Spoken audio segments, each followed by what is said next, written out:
And welcome to Big Witch Energy, the podcast that journeys into the wonderful and witchy world of Motherland for Salem.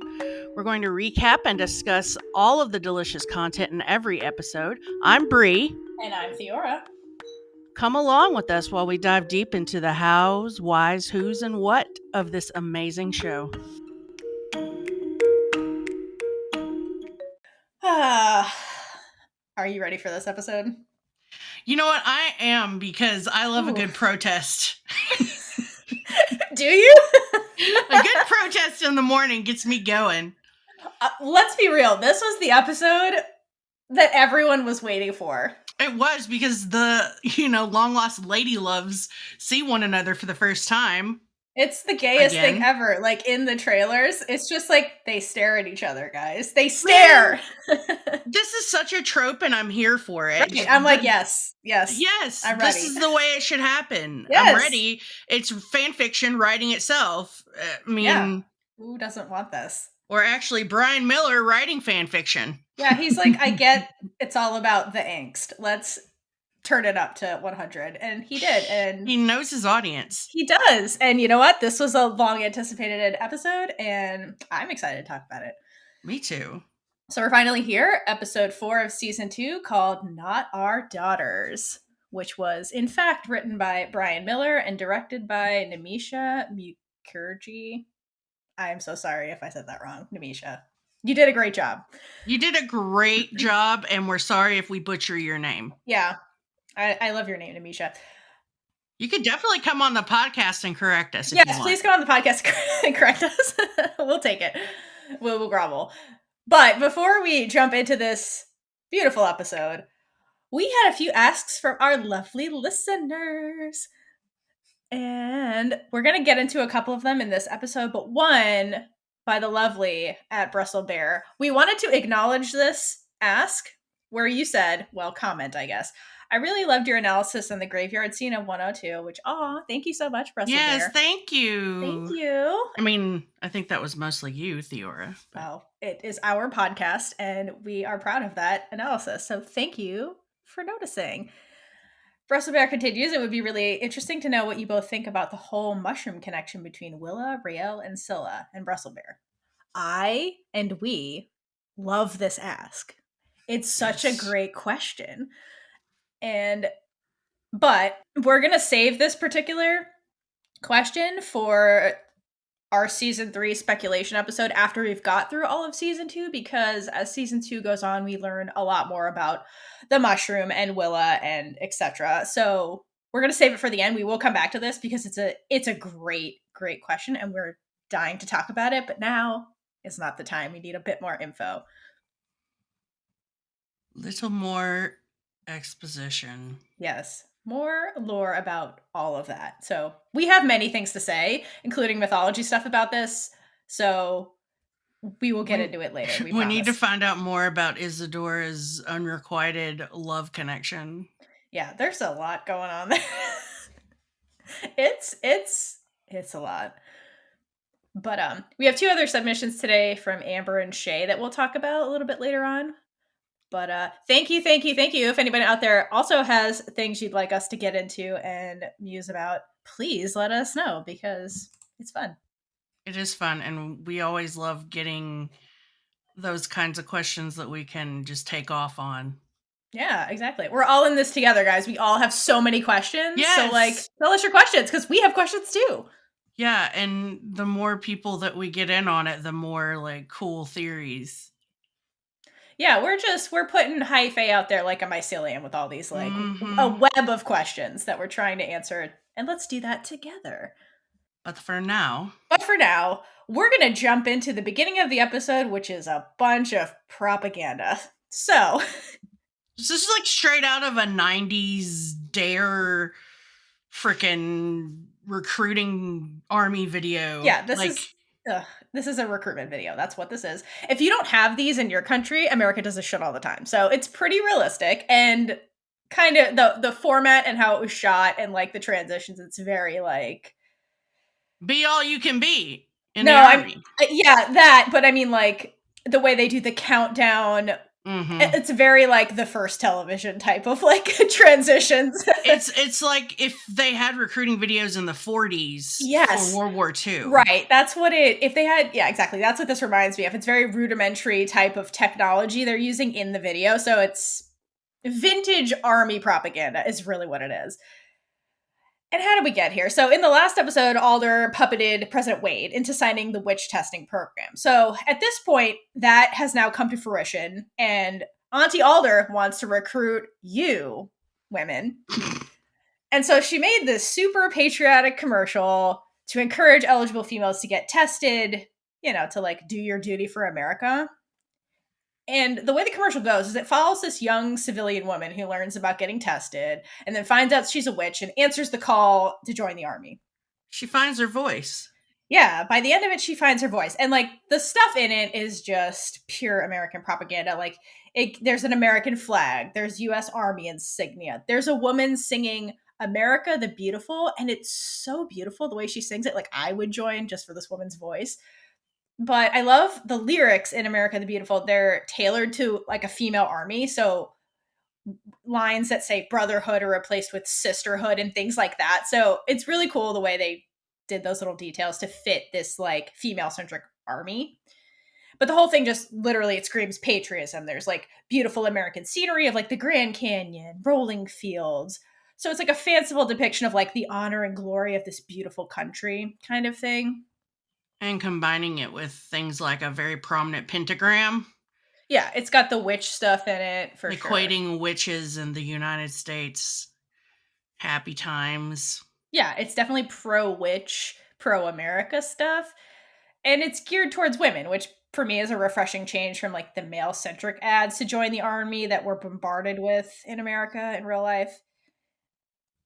And while this is all happening, Alder does this commercial voiceover with, again, this like do it for America language.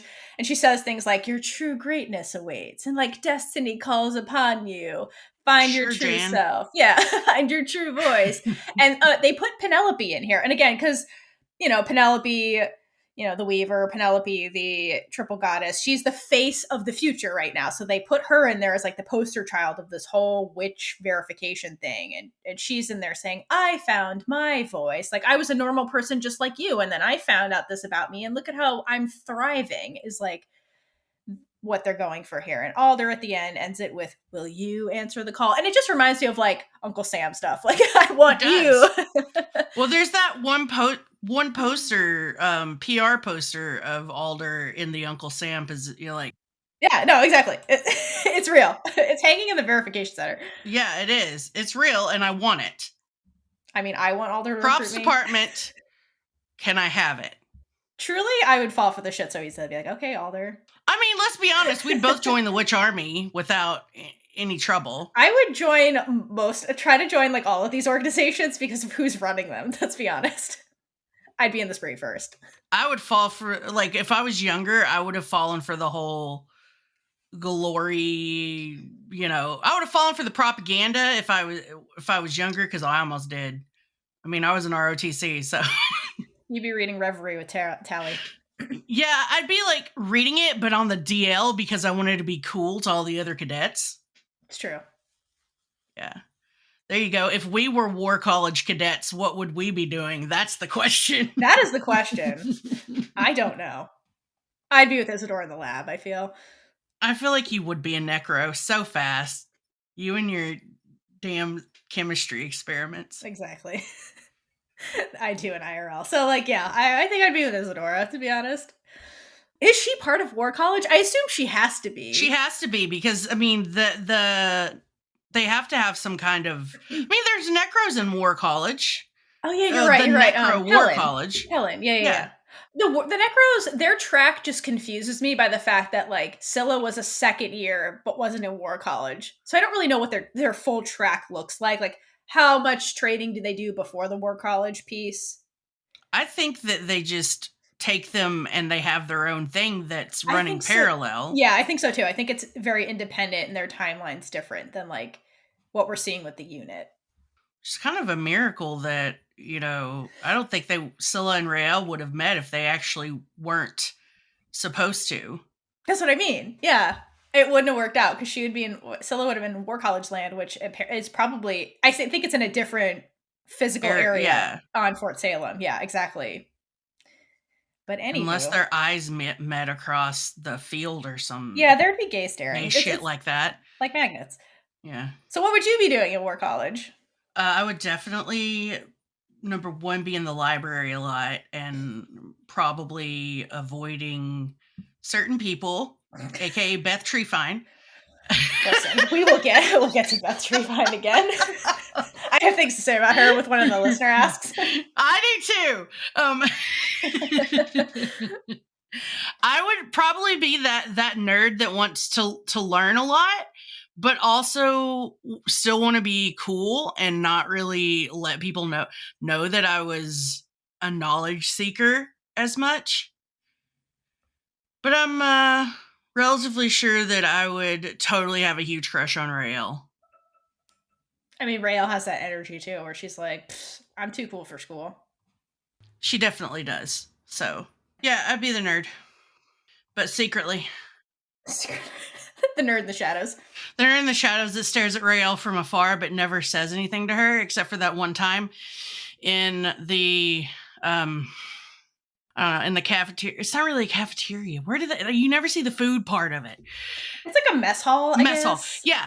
In the mess hall when she's getting cereal and I'm getting cereal and I'm like, oh, you mix your cereal. That's cute. And then I run away. Yeah. No, that's fair. I love it. Yeah.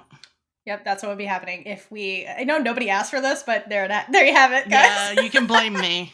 Yeah, tell us what you would be doing in War College. That's a great, yes, please tell us what you'd be doing. Yes, what would you be doing? Realistically, though, I would be with the spree because of who leads the spree.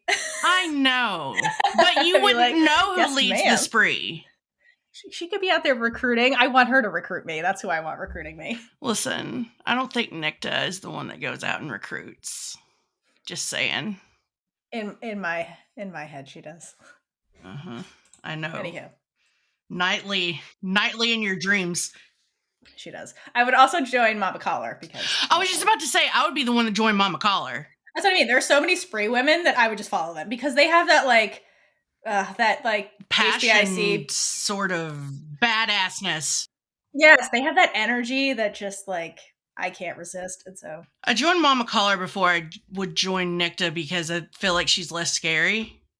It's part of Nicta's appeal. I would definitely do whatever Nicta wanted. It'd be one of those situations for me where I wouldn't realize I was joining this organization. It'd be she would be saying words and I have no idea what she's saying, and then by the end I would agree to whatever she said, and then I'm like, oh, I'm in this organization. So what if you were in Jonas's place? It's fine. Nicta can do whatever she wants. That's what I'm saying. It's fine. You want to sacrifice me, girl? All right, whatever. We're doing this. I guess we're doing this. You say that until she starts pouring molten metal down your throat. Well, then I can't say anything. I think we should probably start the next scene. Fine. This is homophobia. Because of what the next scene is. It is. It's two dudes. However, they're the two dudes we like, so besides Papa Collar. Their bro TP is very cute. Yeah, it is very cute. I love them. I love Adil trying to teach Gregorio mother tongue because it's cute. It is cute. The word for mother tongue, or the word in mother tongue for library is library because there is no word for library in mother tongue. That was a tongue twister. Which I love because usually when you're first learning a language, one of the first sentences you learn is "Where's the library?" Yeah. So I love that the first language ever, they're like, we don't have a word for this. Yeah, somebody was like, throwback to my high school language class. Exactly. Brian. Yeah. But Brian's like, we don't do that in which world? Yeah. So anyway, he's trying to help him out with his mother tongue when Abigail shows up, being super aggro, which is probably not the way to get Adil to actually speak to her. No. Again, Abigail, you don't know how to talk to people. She really doesn't. And because of all of this, I think he's pretty happy. Not happy. He's pretty... What's the word when you're trying to, you're saying something with the purpose of kind of hurting somebody to see how they're going to react? He tells her that he's provoking, I guess. provoking, I suppose. Tells Abigail that he is going to India with Kalita because Kalita and the Hague have found a home for their people.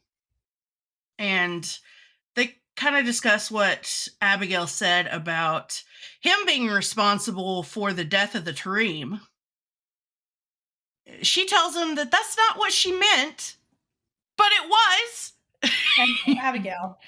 Words matter, girl. Yeah. So he cuts her off and says that it doesn't matter what you meant, you said it anyway. And then he's like, and maybe you're not entirely wrong. So the least he can do is go make sure that all the survivors are settled. And basically, it's Abigail doubling down and Adil saying, you know what, if that's how you're going to be, then I'm going to go do this thing with my people, since you're saying that I'm the reason they're dead anyway. I think that's definitely true. And I think part of it is, like we saw in a previous episode with Kalita and Adil, Adil's mindset about this whole being a hardcore pacifist thing is kind of changing. So I think that's a little bit of an honest moment from him where he's like, yeah, maybe you're right, because I did nothing. We didn't fight back. But I mean, the way Abigail is framing this conversation is just really fucked up. It's really fucked up and poorly chosen. But I mean, you get where it comes from, because Abigail is suffering with her own inadequacy to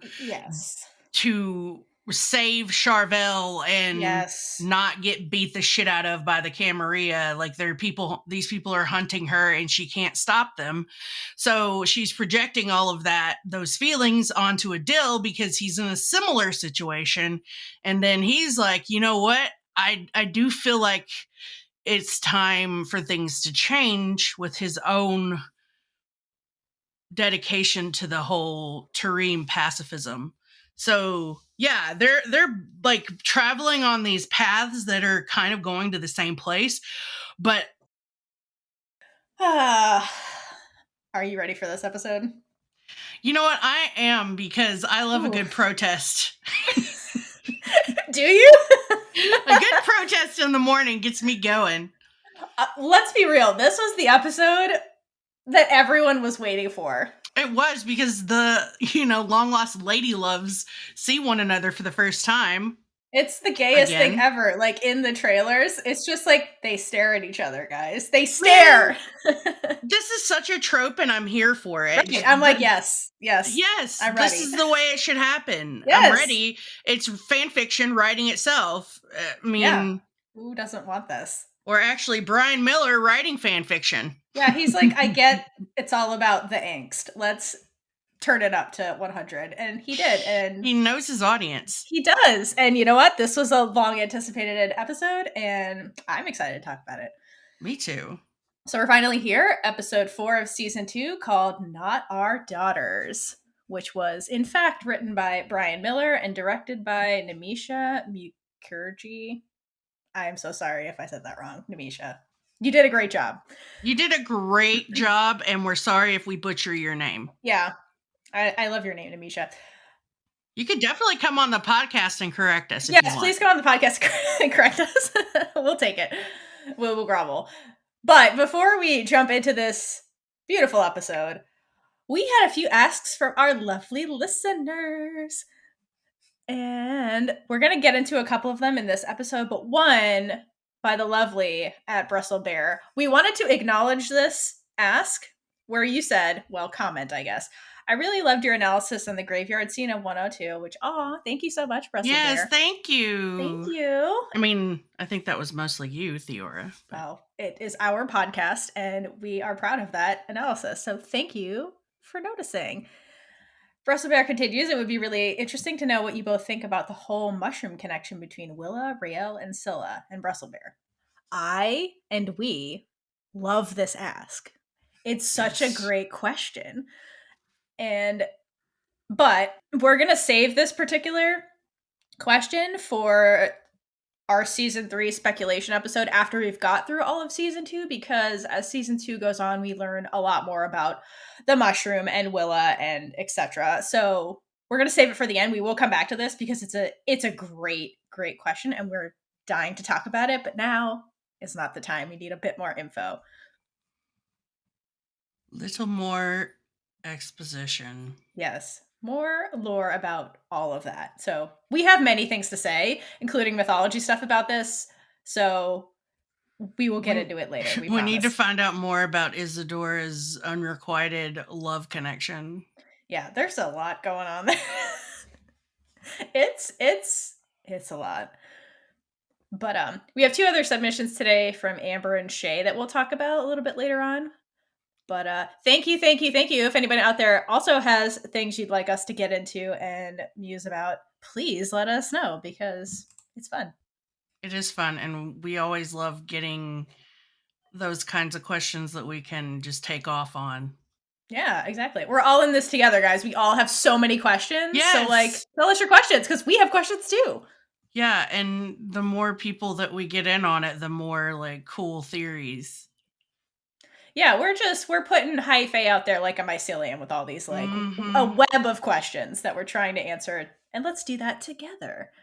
But for now, we're going to jump into the beginning of the episode, which is a bunch of propaganda. So, this is like straight out of a 90s Dare freaking recruiting army video. Yeah, this is a recruitment video. That's what this is. If you don't have these in your country, America does this shit all the time. So it's pretty realistic and kind of the format and how it was shot and like the transitions. It's very like be all you can be in the army. Yeah, that. But I mean, like the way they do the countdown. Mm-hmm. It's very like the first television type of like transitions. it's like if they had recruiting videos in the 40s for World War II. Right. That's what if they had, yeah, exactly. That's what this reminds me of. It's very rudimentary type of technology they're using in the video. So it's vintage army propaganda is really what it is. And how did we get here? So in the last episode, Alder puppeted President Wade into signing the witch testing program. So at this point, that has now come to fruition. And Auntie Alder wants to recruit you, women. And so she made this super patriotic commercial to encourage eligible females to get tested, to like do your duty for America. And the way the commercial goes is it follows this young civilian woman who learns about getting tested and then finds out she's a witch and answers the call to join the army. She finds her voice. Yeah, by the end of it, she finds her voice. And like the stuff in it is just pure American propaganda. Like there's an American flag, there's US Army insignia, there's a woman singing America the Beautiful, and it's so beautiful the way she sings it. Like I would join just for this woman's voice. But I love the lyrics in America the Beautiful. They're tailored to like a female army. So lines that say brotherhood are replaced with sisterhood and things like that. So it's really cool the way they did those little details to fit this like female-centric army. But the whole thing just literally, it screams patriotism. There's like beautiful American scenery of like the Grand Canyon, rolling fields. So it's like a fanciful depiction of like the honor and glory of this beautiful country kind of thing. And combining it with things like a very prominent pentagram. Yeah, it's got the witch stuff in it for equating witches in the United States. Happy times. Yeah, it's definitely pro-witch, pro-America stuff. And it's geared towards women, which for me is a refreshing change from like the male-centric ads to join the army that we're bombarded with in America in real life. And while this is all happening, Alder does this commercial voiceover with, again, this like do it for America language. And she says things like, your true greatness awaits and like destiny calls upon you. Find your true self. Yeah, find your true voice. And they put Penelope in here. And again, because, Penelope, the Weaver, Penelope, the triple goddess, she's the face of the future right now. So they put her in there as like the poster child of this whole witch verification thing. And she's in there saying, I found my voice. Like I was a normal person just like you. And then I found out this about me. And look at how I'm thriving is like what they're going for here. And Alder at the end ends it with, will you answer the call? And it just reminds me of like Uncle Sam stuff. Like I want you. Well, there's that one poster, PR poster of Alder in the Uncle Sam position. Like, yeah, no, exactly. It's real. It's hanging in the verification center. Yeah, it is. It's real, and I want it. I mean, I want Alder to Props department. Can I have it? Truly, I would fall for the shit so easily. I'd be like, okay, Alder. I mean, let's be honest. We'd both join the witch army without any trouble. I would try to join like all of these organizations because of who's running them. Let's be honest. I'd be in the spree first. I would fall for, like, if I was younger, I would have fallen for the whole glory, you know, I would have fallen for the propaganda if I was younger, because I almost did. I mean, I was an ROTC, so You'd be reading Reverie with Tally. Yeah, I'd be like reading it, but on the DL because I wanted to be cool to all the other cadets. It's true. Yeah. There you go. If we were War College cadets, what would we be doing? That's the question. That is the question. I don't know. I'd be with Isadora in the lab, I feel. I feel like you would be a necro so fast. You and your damn chemistry experiments. Exactly. I do an IRL. So, like, yeah, I think I'd be with Isadora, to be honest. Is she part of War College? I assume she has to be. She has to be because, I mean, they have to have some kind of... I mean, there's necros in War College. Oh, yeah, you're right. You're right. War College. Helen, yeah. The necros, their track just confuses me by the fact that, like, Scylla was a second year, but wasn't in War College. So I don't really know what their full track looks like. Like, how much training do they do before the War College piece? I think that they just take them and they have their own thing that's running parallel. So. Yeah, I think so too. I think it's very independent and their timeline's different than like what we're seeing with the unit. It's kind of a miracle that, you know, I don't think Scylla and Raylla would have met if they actually weren't supposed to. That's what I mean. Yeah. It wouldn't have worked out because Scylla would have been in War College land, which is probably, I think it's in a different physical area on Fort Salem. Yeah, exactly. But anyway, unless their eyes met across the field or something. Yeah, there'd be gay staring. Shit like that. Like magnets. Yeah. So what would you be doing in War College? I would definitely, number one, be in the library a lot and probably avoiding certain people, aka Beth Treefine. Listen, we'll get to Beth Treefine again. I have things to say about her with one of the listener asks. I do too. I would probably be that nerd that wants to learn a lot, but also still want to be cool and not really let people know that I was a knowledge seeker as much. But I'm relatively sure that I would totally have a huge crush on Raylla. I mean, Raylla has that energy too, where she's like, I'm too cool for school. She definitely does. So, yeah, I'd be the nerd. But secretly. The nerd in the shadows. The nerd in the shadows that stares at Raylla from afar but never says anything to her, except for that one time in the, I don't know, in the cafeteria. It's not really a cafeteria. Where did you never see the food part of it? It's like a mess hall, I guess. Hall. Yeah. In the mess hall when she's getting cereal and I'm getting cereal and I'm like, oh, you mix your cereal. That's cute. And then I run away. Yeah. No, that's fair. I love it. Yeah. Yep, that's what would be happening if I know nobody asked for this, but there you have it, guys. Yeah, you can blame me. Yeah, tell us what you would be doing in War College. That's a great, yes, yeah, please tell us what you'd be doing. Yes, what would you be doing? Realistically, though, I would be with the spree because of who leads the spree. I know, but you wouldn't know who leads the spree. She could be out there recruiting. I want her to recruit me. That's who I want recruiting me. Listen, I don't think Nicta is the one that goes out and recruits. Just saying. In my head, she does. I know. Anyhow, nightly in your dreams. She does. I would also join Mama Collar because I was just about to say I would be the one to join Mama Collar. That's what I mean. There are so many spree women that I would just follow them because they have that passion, HBIC sort of badassness. Yes, they have that energy that just like I can't resist, and so I joined Mama Collar before I would join Nicta because I feel like she's less scary. It's part of Nicta's appeal. I would definitely do whatever Nicta wanted. Like it'd be one of those situations for me where like I wouldn't realize I was joining this organization. It'd be like she would be saying words and I have no idea what she's saying, and then by the end I would agree to whatever she said, and then I'm like, oh, I'm in this organization. So what if you were in Jonas's place? It's fine. Nicta can do whatever she wants. That's what I'm saying. Like, it's fine.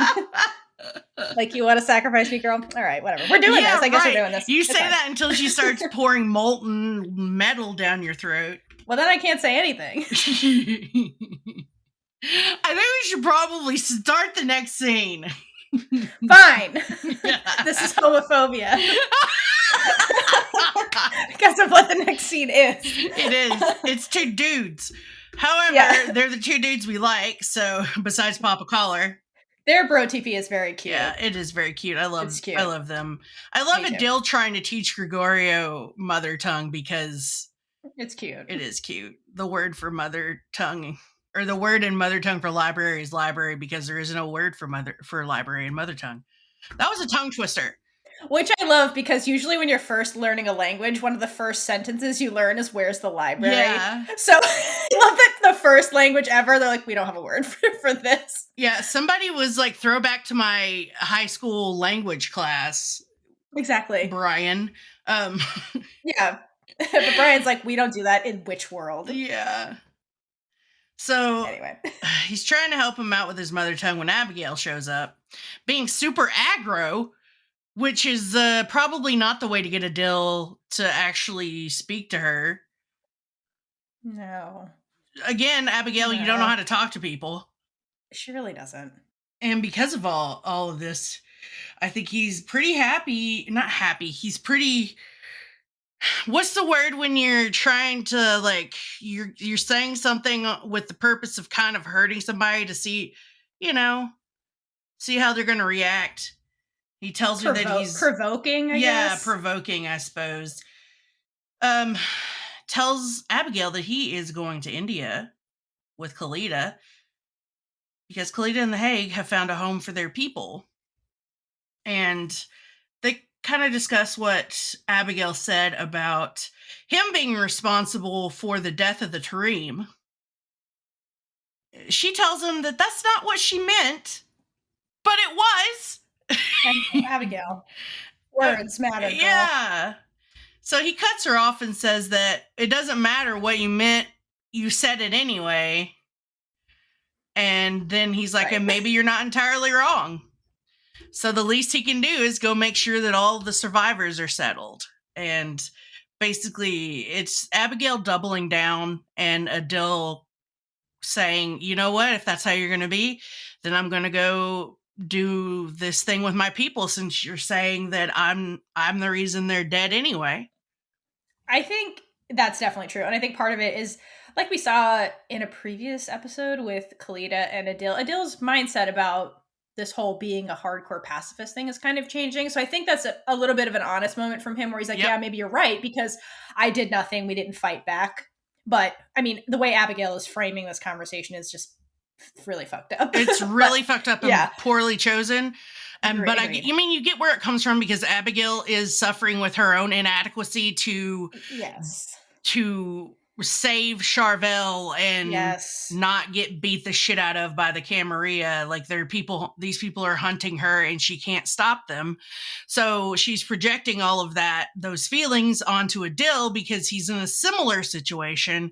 And then he's like, you know what? I do feel like it's time for things to change, with his own dedication to the whole Tarim pacifism. So yeah, they're like traveling on these paths that are kind of going to the same place, and to make it even weirder, so we know that Nicta was missing from the photo. So someone's trying to erase Nicta. But what Tally also discovered is that in the books, it says that Alder wasn't even at this martyrdom. So the thing that Tally saw in the vision where Alder used Nicta's work to kill all these people, apparently, according to history, Alder wasn't even there. So not only is somebody covering up Nicta for homophobic reasons, now Alder has been erased entirely from this conflict. So the whole thing is super shady, and it's driving Tally crazy, because she's like, well, what is the truth? Like, what do I believe? Do I believe me and these like dreams that I'm having that I found out are real because I saw the photo that's from my dream? Or do I believe these history books that like is supposed to be like, again, the truth in written form? So like, what is the truth is like this thing Tally's stuck in. A lot of this show is truth seeking in general, but Tally's always looking for the truth, it seems, in some way, shape, or form, and now she's just having the whole giant showboat of cognitive dissonance thrown at her. Between... Yeah, I mean, Tally's name, figuratively speaking, means clarity. Like, Tally is always trying to, find the truth, and she's stumbled upon this big, like, potentially very serious cover-up conspiracy thing. Yeah, conspiracy is the word, exactly. Yeah, it's just what a position to be in, because I mean, the reality is history books are one thing, but like history books are written by people, and they're often written by the people that won whatever the battle is. So if shady shit went down for the winner's side, they cover that stuff up with the history book. So that's kind of where Tally's at, and the hard lesson Tally's about to learn by digging into this obsessively. Exactly. I mean, all books are all factual historical books are open to human fallacy, and it's just I just think about Tally in the library finding every single... And all those books, like, I kind of tried to look at them, and they all look like 8th grade textbooks to me. Yeah, like they look like textbooks, exactly. So, we know how good textbooks are, but... But again, this is Tally, the sheltered child, the optimist, the naive person, being forced into reality where, like, the quote unquote truth isn't always what it seems, and like the army lies and all this stuff. And I think her big thing is like, well, I had this makeup with Alder, but like, what the fuck? She is being shady again, So it's like a crisis of many things for Tally personally too, not just like the overall conspiracy, I think. So and she's just finding... I think it's just for Tally, she's just finding... She thinks she's okay again, and then she's finding these nuggets of dishonesty and... Yeah. Just sowing more distrust in the thing that she wanted to believe in. Or the person. Exactly. Well said. Speaking of Alder, unless you have something else. No, nothing on Alder right now. Okay, well, speaking of, the next scene, we see Alder opening the curtain and looking out over Abigail's weatherwork. Okay, I love this scene because that image is bookended in this scene. Yes. Yeah. So I don't... Okay, Namisha. Yeah. We see you. We see you. I love bookends personally, so I was like, all right. I do too. Right. So we have Petra in the room and Anacostia and the biddies. Can't forget the biddies. Never. Petra's explaining that why she let Scylla loose, and Alder is just on fire. Like, she is anger. She is just... They have gone behind her back, and that's just something you don't do to Sarah Alder. So she's explaining that she wanted Scylla to lead her back to her cell, and then once they figured out that the spree, or at least that cell, was going after the Camarilla, it would have been foolish not to piggyback on their operation. So in this case,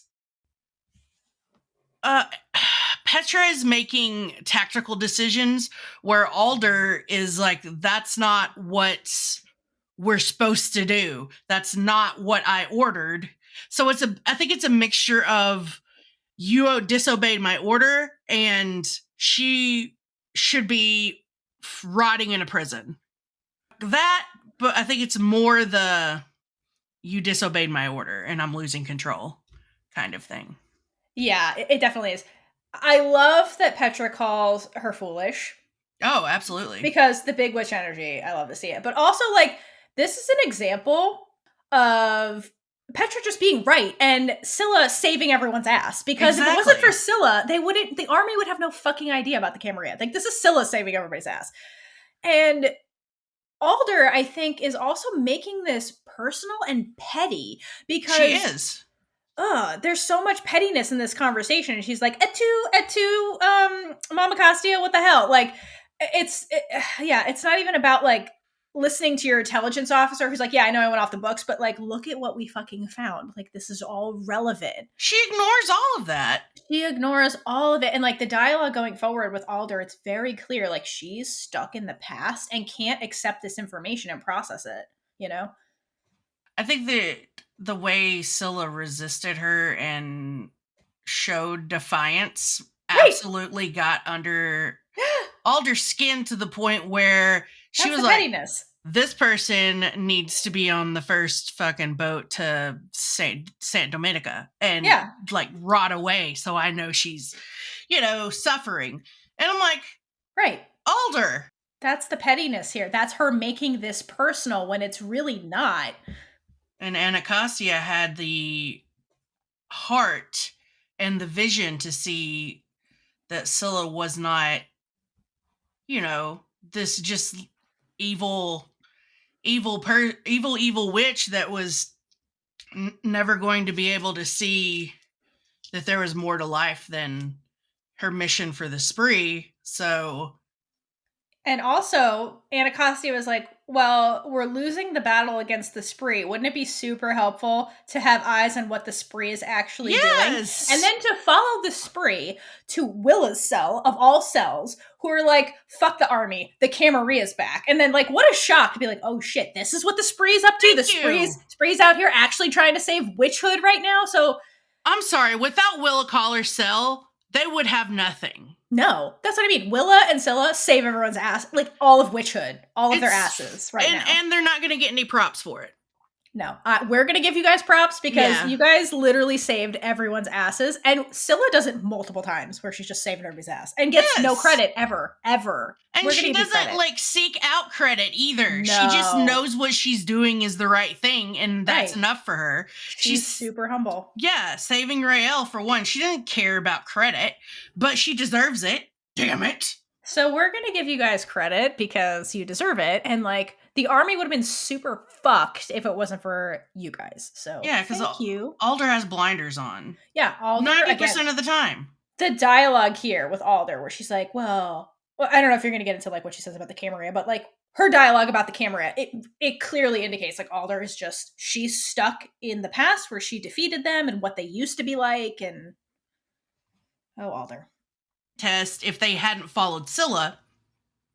And Anacostia comes in with, now we have a chance of finding our sisters first. And saying, like, that's the important thing, right?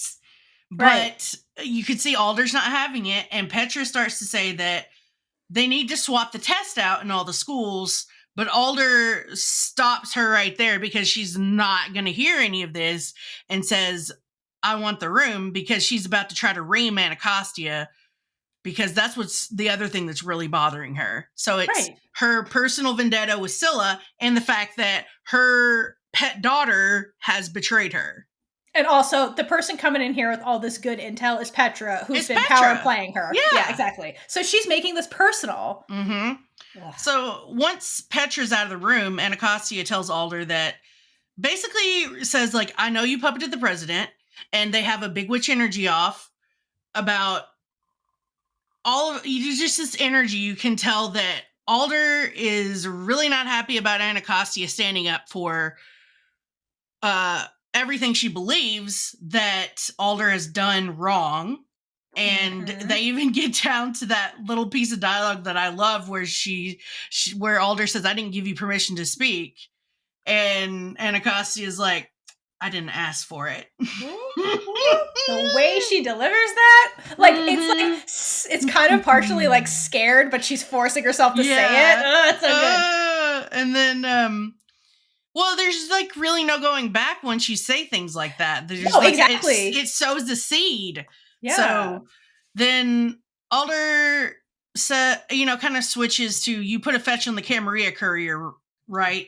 And they go back, Anacostia and Alder go back and forth on who should be doing what in this operation, which is another, Alder wants to be in control of everything now because she wants things her way and is not seeing sense on the fact that this operation has been going on and they have it worked out as to how this is going to proceed best.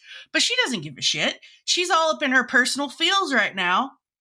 And then Anacostia says something that really is gonna get under Alder's skin.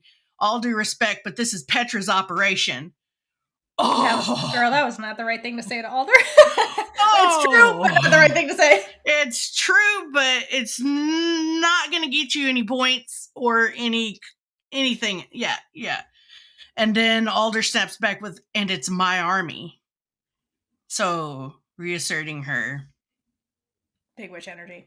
Her big witch energy, which then we get the bookend of Alder turning around to face the window, and she's like barely keeping her composure and her jaws clenching. And then she doesn't even dismiss Anacostia. Yeah. She just waits until Anacostia leaves.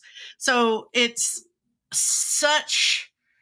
first time you ever see them have super direct conflict over anything. And it was, let me tell you, it was like watching a tennis match. Just back and forth. Jeez. Yeah. I loved it, but it was also kind of scary. I was like, girl. Yeah. You said that, didn't you? Yeah, it's scary to watch because, it's them almost fracturing a little bit. They're like bond. But I have to go back. There's a piece of dialogue that Alder says when they're talking about the Camarilla.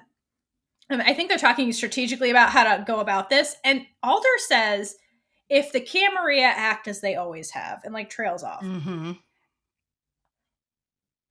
What? Because like, actually, what? This shows me that Alder is really not paying attention to reality, because what do you mean act as they always have? They have new technology. This is not the 1800s, ma'am. No, but like, they've shown you through the witch testing device and all these things that they're doing that they have already evolved. So how can you say, well, we'll just do the old playbook from the 1800s because that's who this organization is, when they're showing you that they've evolved to the point where they have technology to identify witches that you didn't even know existed. So they already showed you they evolved. So like, this is evidence to me that Alder really doesn't want to, or just can't see all the Camarilla facts in front of her. She's just stuck in the past. And this comes up again later at the rally, like how detrimental that really is to like not acknowledge the fact that this group has evolved. Like, they're already showing you that. Yeah, they've advanced technology past anything that the army has that we've That's what I'm saying. Yeah, exactly. Or civilians for that matter. But what that got... It's so frustrating. I almost feel like I'm feeling the frustration of everyone around Alder as she sinks further and further into this hole of isolation. Because she's absolutely just ducking her head in the sand. And it's so frustrating to watch. Yes. Because if she would get with the program, things would proceed in a much more, things would be so much more smooth. But, of course, we have to have the conflict, so... Yeah. So frustrating. All right. But yeah, the last thing I want to say about this scene is the bookend, because Miss Lynn, we see you with those tears hovering and that lip quiver. Like, give her awards for that. Like, the way she played that scene was so freaking good. You can just see her, like, she's on the verge of falling apart, but she's not going to let it happen. The jaw clench and the trembling. Tears. It's so good. Yeah, it's exactly what you said. She portrayed that to the T. It was beautiful. Mm-hmm. Love it. Hey, give the brain cell back. Seriously, though. Like, yeah. You and I keep saying the same thing at the same time. I know. My bad. But it's a beautiful moment from Lynn. Great job. I love it. Lynn's a queen. All right. So after that Alder scene, I need to get rid of this dog. Go ahead. Okay, good job. Meanwhile, in the Spree kitchen. Oh, Jesus. Okay. One of my favorite things ever starts happening. We get an establishing shot, meaning the very first shot of the scene is just mushrooms burning in a frying pan. And this happens multiple times throughout the show. I have questions. Listen, I will point it out every time it happens. And I love it. There's no ever explanation for this, and I love it. It's just every time. And it happens a lot, and by a lot I mean all the time, with Willa. It's always Willa. It's always Willa. It's always Willa. It's a thing that's so well known by other characters, and I'll get into that later. I just love it. So, but yeah, I'm gonna point out because there's multiple times where they just do an establishing shot of just mushrooms in a frying pan with no explanation. It's never explained, and I love it. It's just this weird transition they keep doing. I love it so much. So, Namisha, thank you so much. I think it's hilarious. So anyway, in the spree kitchen with the burning mushrooms, Willa is arguing with this minion from another spree cell. And it seems like they've been at this for a while. And it's at the breaking point where Willa's just like, look, enough. Like, I'm refusing to do whatever the hell you're talking about. And the minion's like, well, our cell disagrees with you. And she, Nikta, won't be happy about that. And so I think this conversation is really interesting. So it goes to show that like the spree, while they're one organization, it's really not like a we're all on the same page all the time thing like the army is. It's like what the leader says goes. Because they're in these different cells with different leaders, they're almost like this ragtag collective who kind of has like a collective mission, but the cells can disagree and kind of do their own thing. And so what this conversation really is that Willa's like, listen, we're going to do the Camarilla stuff because my cell thinks that's more important than the grudge with the army. But the other cells in the spree are not on board with Willa's plan. So that's what this argument really is. And the minion, Willa cuts off the minion and just like, look, the feeling's mutual. Like, bye. Don't let the door hit you on the way out. And her big witch energy is so great. I love you, Mama Caller. And the minion takes her hurt feelings and leaves. And then Scylla enters the kitchen, trying to be all smooth and stuff and make small talk with and Mama looking Caller. uber gay. Looking super gay and not so subtly scanning photos of Raylla plastered on the fridge. So Willa goes back to her mushrooms while Scylla hovers by these photos. And Willa's venting to Scylla, because I assume Scylla's been exposed to this too, since, you know, the cell made the shift. And Willa's like, they're being very short-sighted. And like, ding, Willa has the brain cell. That is true. Doing this grudge with the army is very short-sighted when you have this ancient enemy that's trying to kill all of the witches, army and spree included. And Willa makes the comment, I can't stop anyone from going on suicide missions, but I won't be a party to it. This isn't the military. And I love they put this in here because it goes to show, again, the spree's ideology and how that differs from the army. And so, again, it's more like, we're not rah-rah, we're all doing this for one cause. There's no chain of command, per se, that you have to obey orders of. Right, and it's not this collective brainwashing the same way the army is like, we have one mission, we're all doing the same thing. Like, there's more chance for independent thinking among the cells than there is with the army, where it's like one voice, one mission kind of thing. So it's a ragtag collective is really what it is. And it seems a little bit more democratic, where the cells get their own voice and can actually truly function independent of each other, which is what Willa's cell is doing compared to the other ones. So I think that's important with the spree. So they're not as all like brainwashed as people think they are. They have independent thought in their cells. And while Willa is venting her frustration, Scylla pockets one of the Raylla photos from the fridge. Girl, you're not subtle. Because our little baby Necro is super not over Raylla and her heartbreak. And I have to comment about the photo she takes, because I think it's significant too, and it's a little heartbreaking when you think about this photo, because it's obviously a photo of Raylla when Willa was around, because that's how else would this photo exist? Like, it's a printed photo, like, you know, because of the technology thing. So obviously something Willa had, and it's young Raylla. So this is Raylla pre-conscription. Very innocent looking Raylla, very happy looking. This is like life before the army and life before Scylla Raylla. Mm-hmm. So I think part of this is like fantasy versus reality kind of thing for Scylla, because like the reality is Raylla, based on their last conversation, wants nothing to do with her. The reality is Scylla's on opposite side of this like conflict with them. She betrayed Raylla. She's in the cell. She may never see Raylla again. And so she's clinging to like the fantasy of like, well, what could we have been if we were not in this conflict kind of thing. So it's like a fantasy moment. And so she's indicating to us that like, obviously she's not over Raylla, and she's like clinging to some kind of small piece of hope kind of thing. I think it was also the picture that most looked like what Raylla looks like now, as far as she was the oldest in that picture. Oh yeah, that too. But I mean, it's still like Raylla when she's like Mhm. 13. Like it's a young Raylla, like hopeful. She's smiling. We never see Raylla smile. Like it's like the happiest we've ever seen Raylla. And it's like when she was a young girl kind of thing.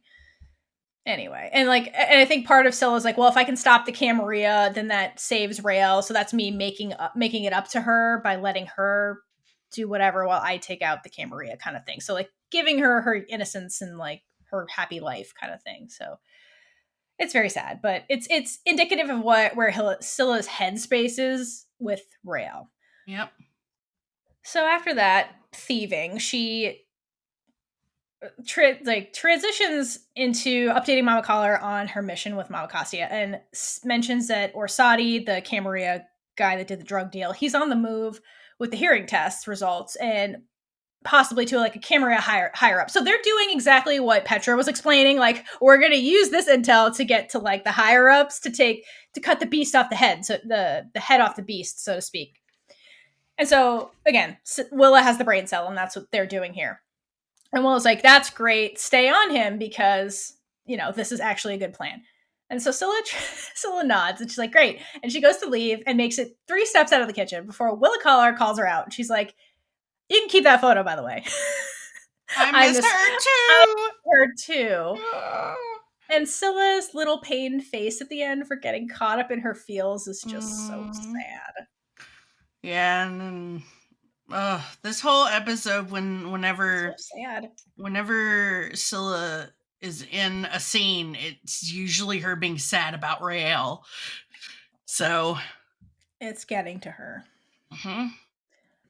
Last little thing I wanted to mention, not about this scene, but I realized I hadn't gotten into before. So with names, so I wanted to talk a little bit about Willa's name really, really quick and what her name means, because I think it's, again, foreshadowing what's going to happen with Willa. Much to my displeasure, but anyway. Willa, it's a German name, and it means resolute protector. So I think it's very indicative of her character because all the actions we really see with her about, protecting Raylla most, like, first and foremost, but like the shift with the Camarilla from the army grudge, it's Willa is like entrenched in her beliefs and is resolved in an unbreakable fashion to protecting like the people she loves or her ideology, so to speak. And I think it's the word resolute is very key because it's like extreme. So like Willa's the type of person that will go to her demise to like protect who she needs to protect. So I think that's the bit of foreshadowing with Willa's name. Yep. I think she passed that trait on to Raylla too. Yeah, I think so. But we'll see to a degree. I think it's to a degree. She's partially Edwin as well, so I don't know. I don't know that Raylla would go to her demise, but potentially for certain people, probably. Potentially, yeah. But so that's Willa, the resolute protector, and then I wanted to mention Nicta's name too because we hadn't mentioned. We just got the name like very recently. So interestingly, her name means flower in Mayan, which is pretty cool.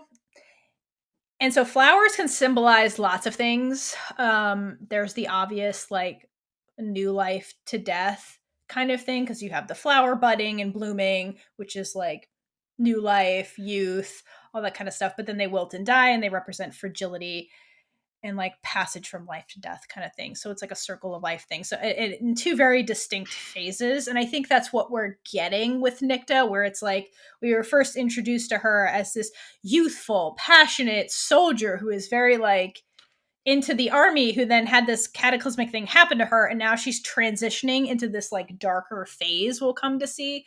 So I think that's a very apt name for this particular character. And she is a very passionate character as well. Like, again, a lot of these people are very entrenched in their beliefs and just she's probably one of the most passionate about her beliefs. So just wanted to quickly go through their names because I think it's important and says a lot about their characters and like where they're going to go from here. I do love all the names in this show though, just from a hearing like a sound perspective as well. They're very witchy but not too witchy, if that makes sense. Mm-hmm. No, it does. And I like that he pulled names, he meaning Elliot, pulled from different, again, like Mayan and German and Greek and from different origins as well. It goes to his like holistic witch culture of like witches inherit the globe kind of thing, and they're Mhm. everywhere, and so the names come from everywhere. But Right. I really do believe he picked them on purpose, and that the meaning of the names really indicates the character very, very well. Also, Scylla and Willa is kind of it's kind of, I get caught up when I'm trying to say it sometimes. So similar. I don't think that was what he was going for. It but wasn't, it's but true. it's just a side effect of it. So, we're going to move to one of the testing center opening, and we're in an office type setting with cubicles and everything. So it's super mundane and very unarmy like in a way. And the first shot is of the propaganda video from the beginning of the episode playing on a television that's sitting on a cart that's in the middle of this office area. And we have Alder speaking to a reporter and a camera woman, and she's kind of giving them the party line speech about the opening more test centers and how the tools that they're using to identify witches are non-invasive, and that the accommodations are civilized as they can see. So they're not doing this in the necro dungeon somewhere doing horrible tests on these people to figure out if they're witches or not. That's not how it works. She's saying that, this is a safe environment and we're protecting these girls, etc., etc. Prospective recruits will be given their privacy, but the reporter cuts her off and says, "Don't you mean prospective witches, General?" Which, hello, we're back to othering the witches again. This line was dripping with prejudice. It Dripping. was. You know what my first thought was when I heard this? I was like, okay, biased Fox News reporter. This is Fox News. This is Fox News covering the opening. And yes, I think literally. This lady needs to go out and join the protest. So I think she wants to. Like, that's her energy. Yeah, ugh, it's gross. The Alder keeping your composure. I don't know if I could have. Like, I'm like, girl. No, I wanted to punch power this to woman. you. Like, power on Alder.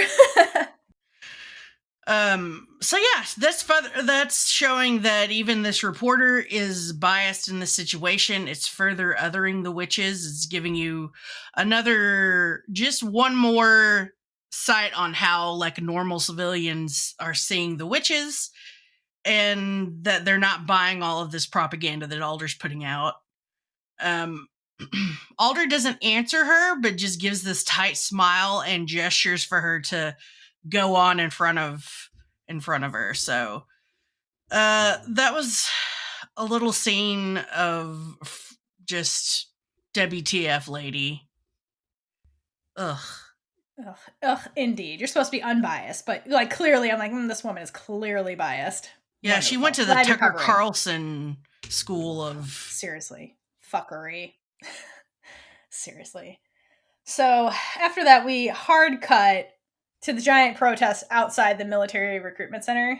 And I need to note that there's a establishing shot of the sign outside, and it has insignia on it for the Army, the Navy, and the Air Force. Mm-hmm. So this is confirmation that there are indeed other branches. So, question. Alder said in this episode, very forcefully, as you pointed out, I run the Army.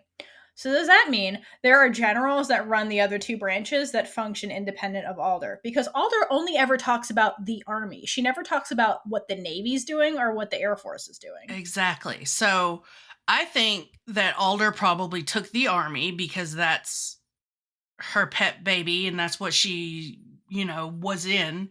That's what started. Was the Army. What started it all. And then I think that these branches started underneath the Army and then eventually broke off, because we get further confirmation later on in the episode that this is a thing because of the cards that the Imperatrix gives Raylla. Ooh, the Pokemon cards. All right, cool. All right, point it out when we get there because I missed that. But yeah, I will.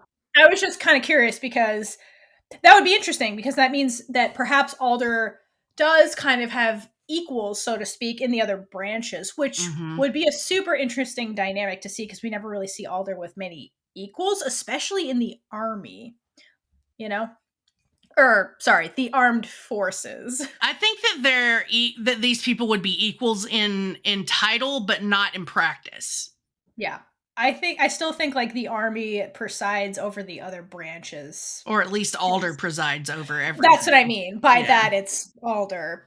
But very interesting confirmation that there are, in fact, other branches of the witch military, which is interesting.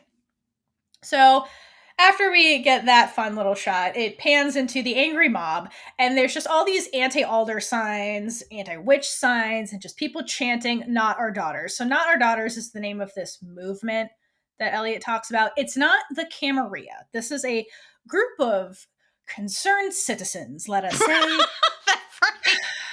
Concerned citizens who, for some reason, now that witches may be their own daughters, are mad about the Salem Accord that's been in place for 300 years and are mad that their daughters might become witches, and then their family that comes from that daughter will be subjugated to serving in the armed forces for the rest of time. So suddenly we're all mad about this, even though this has been the law of the land for 300 years. So it's like, so you're saying it's a movement of hypocrites. Yes, I am saying it's a movement of hypocrites, which is why the Fox News reporter's there. So exactly. Alder and the Fox News reporter go approach the podium that's in front of a giant flag at the forefront of this angry mob that's protesting, essentially. And at the podium, Alder gives this little pro-testing speech, like witch testing speech, while this mob just chants "Not our daughters" in the background.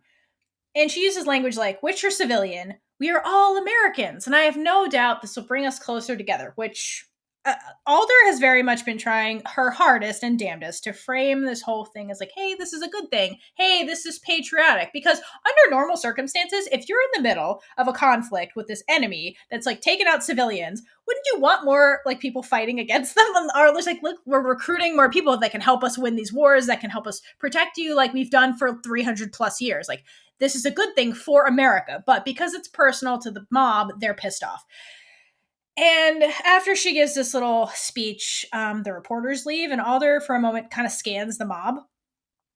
And for the very first time since this whole witch test center thing happens, Alder genuinely looks very unsettled when she sees this crowd. And, you know, as she mentions later, like, this isn't Alder's first rodeo of like being in a mob that hates witches.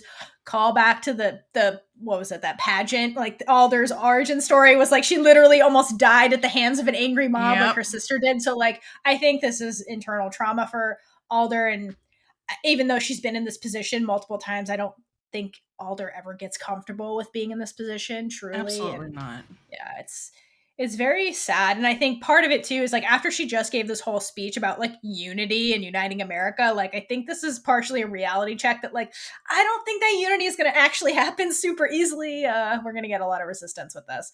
Oh yeah. So after Alder has her little moment, she witch mic drops out of there, and then hard cuts to a bus pulling up with more protesters, and these motherfuckers exit with really extreme anti-witch signs. There's like a good witch is a dead witch is one of the signs. There's like these really venomous signs. So this is like the extreme group leaving the bus.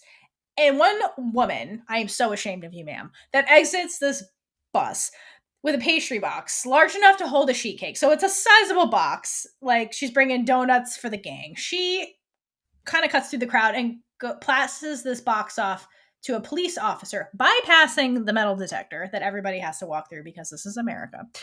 And she passes it off to a police officer. That police officer passes it off to a group of workers in uniform, who earlier, when we saw the crowd, they were setting up this like barricade looking thing in front of the podium. So they're working whatever this is. And inside this box, there's a bunch of these cylinder devices. And the workers divvy them up and place them in these pockets inside the barricade pipes that they were setting up earlier. And then they must arm them or something, because they start flashing this little red light and they start beeping. So somebody's trying to do some shit, and we'll see the result of that later. But it's not good. And then we hard cut out of there. And so what we kind of learned from this whole scene is that the Camarilla are obviously involved with this, because especially the people that come off the bus, because now we have like these weird like, I don't even know, weird tech devices. And who do we know that has technology? The Camarilla. The fact that they passed this off to a police officer indicates to me that they paid off law enforcement. So Camarilla is now above the law because they control the people who enforce the laws, which what group of white men has done that before? All of them. They have plants that are working this rally thing or working at this testing center that are now rigging devices. And so it shows really the extent of influence that the Camarilla really has and how they're hijacking this group of emotionally charged citizens who are trying to just like really the citizens are trying to protest, which peacefully protest, which really, I mean, the language they're using is really hateful, but that's part of being an American. That's in the Constitution. So they have every right to be there and do that. But it goes to show you that the Camarilla is trying to be extreme and take that a step further and really hijack this whole thing. So I think that's very important to take away from this whole big scene that just went down. Yeah, the Camarilla is injecting fire and changing the flavor of the protest itself with all these people they're planting in there to just stoke it. The provocateurs, they call them. Yes, provocateurs. Provocateurs. But yeah, it just the law enforcement thing really stuck with me in this scene because I'm like, oh, you paid off the cops, so they're above the law at this point. So yeah, it's that, and I think they absolutely have a lot of members of various institutions like law enforcement that are super true Camarilla believer bitches. So yep. So it just shows that the Camarilla obviously isn't new, and their extent of influence is a lot bigger than Alder can imagine at this point. They've probably infiltrated, a lot of major institutions in the United States. The government, VP Silver, they probably have judges, they have the police. Yep. So while Alder has the army, that's only one branch of the United States. Like they're infiltrating literally everything else to stack against the witches, which only have the armed forces. And now all they have to do is sow doubt about how well the armed forces are doing, and sow doubt with the people who are like, well, are they even helping us? Because it looks like they can't control the spree, which is other witches who are killing us. So like, are they even effective? So they're using this like emotional tactic to like sow doubt against the witches to make the civilians hate them, because the civilians do all the voting. They outnumber the witches. And so like they're playing the long game here is really what they're doing. And it seems to be going pretty well with their new methods, shall we say. They're way more ahead of the game than Alder is. And B, their propaganda, they're using it better than Alder's propaganda that she's been putting out. So yeah, for sure. I think the only people that can spy in this entire series are the Camarilla. Unfortunately, yes. But yeah, it's just it goes to show you where they're at, and they're in a pretty comfortable position of power, truly. Yeah, I feel like they have someone in every pocket of power. Right. They're playing the long game, guys. And they're being smart about it. Yep. Unlike some people. Yeah. Listen to Petra. If you guys could all put your heads together for 5 seconds, maybe you could figure this shiz out, because between Petra, Anacostia, Alder, whoever else, the other generals, Clary, Raylla, if you could all just like sit in a room and stop being assholes to each other for 5 seconds, which I don't think Raylla would be a part of that, but no. Anyway. Frustration. They need to share the brain cell. That's the problem. They do. But speaking of Petra, let's go to breakfast. So we're gonna have yes, let's breakfast with Petra. Abigail. Remember Abigail's throat issue she's got going on, so she's getting some tea. She's making herself some tea, getting some hot water out of this huge pitcher that I'm like, damn, how did they even get that in the room? It's so massive. I don't know why that stuck out to me, but it was just so ornate and like, where did the props department find that? I want to know. Did they go to some yard sales? They found it in a very different place when they found Isadora's sound boxes. Yeah. Abigail goes to the table where we see Petra, Tally, and Raylla. So she's talking about how the choice of suitors is getting thin. And she makes a comment about how Gregorio is very in demand, which has the opposite effect to what she wants it to have, because Abigail says that's because he's a safety school with a penis.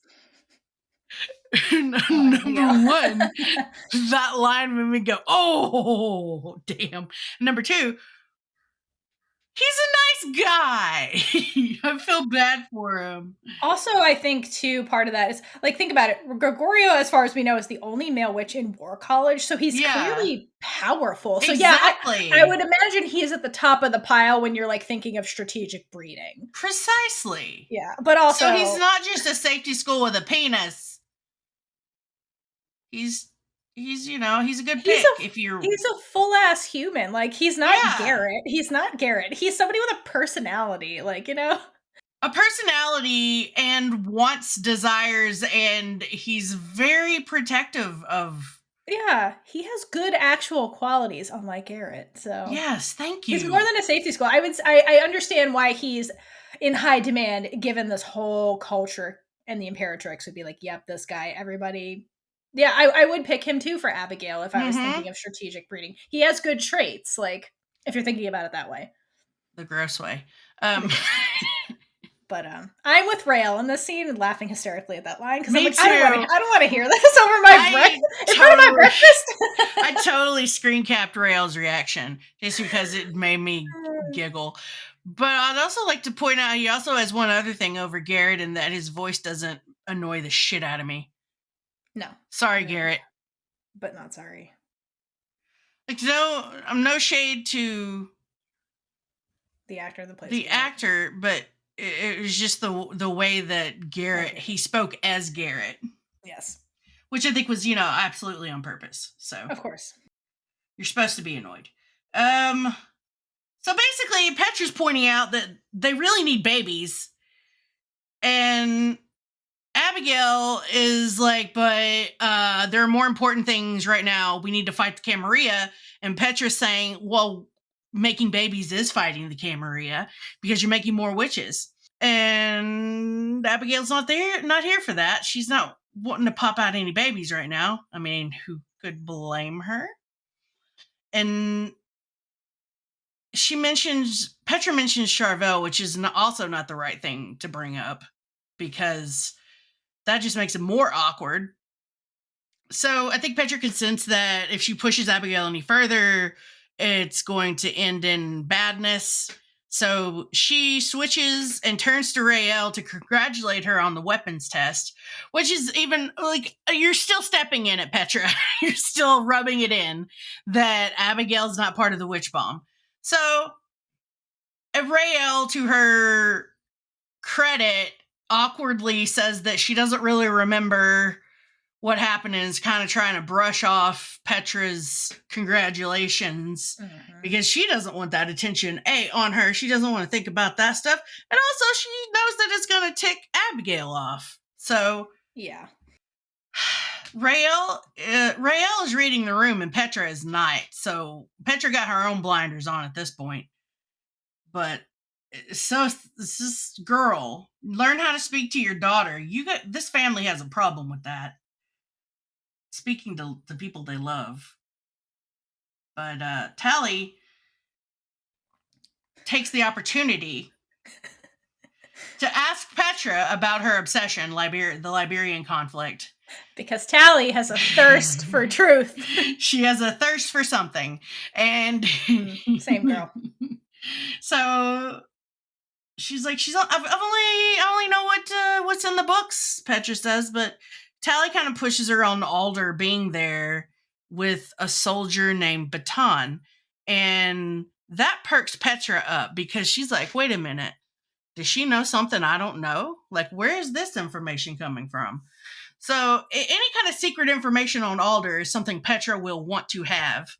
So she asked Tally where she got her info, but Abigail kind of butts in to cut off that conversation and says, she's been reading a lot of history books. Who knows where she got it?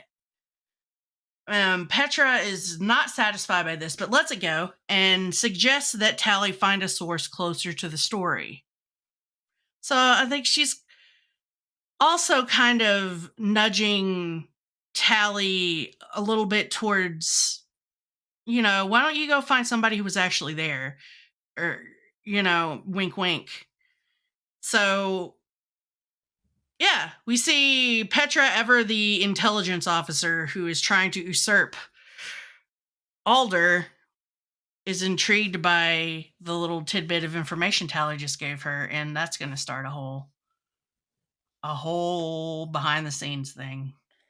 Yeah, and on Tally's part, very clever to press the head of intelligence about this, because they're often privy to information that don't make the history books. So that was important. There's a couple of key things I just wanted to point out about this conversation is that Nicta, that's where my mind's at.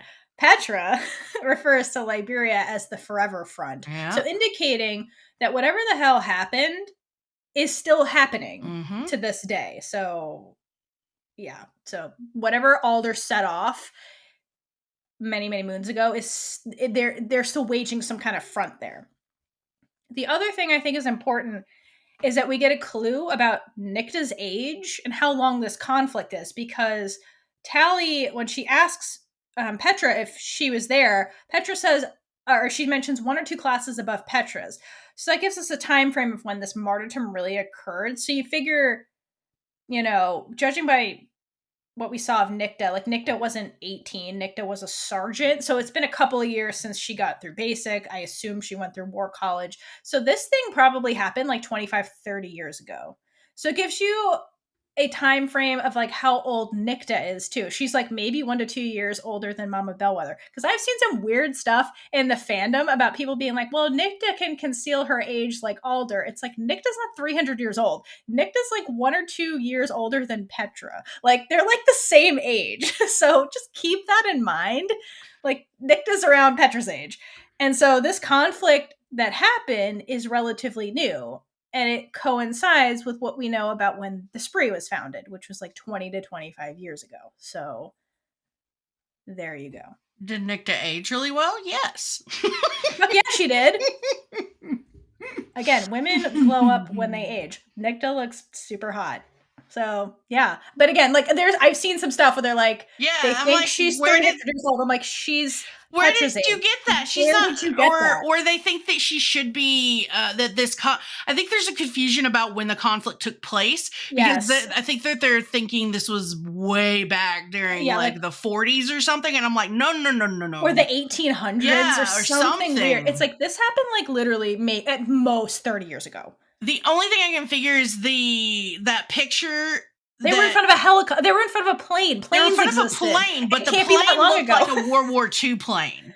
Right, but the plane was the same plane the unit got on when they went on with Alder to the Tarim front. Exactly. So what I'm thinking is there's a disconnect between people seeing this piece of military equipment that looks like it's way older than it should be, but at the same time, the technology didn't progress. So yeah, we're still using the same planes throughout the, and we kind of still do this. There are some planes that are in service for, an inordinate amount of years than you think they should be, types of planes, I mean. So I think that's where the disconnect came in, where people thought that she was older than they think I don't know, man. Yeah, I don't know where that came from, but I'm sorry, I had to clear that up here, because I was like, they're telling us right here the information, so that's canon. Nicta's like Petra's age. Yeah. So there is no glamoring going on to hide her age. She is literally Petra's age. 100 and something. No, she's like maybe late 30s, early 40s is their age range.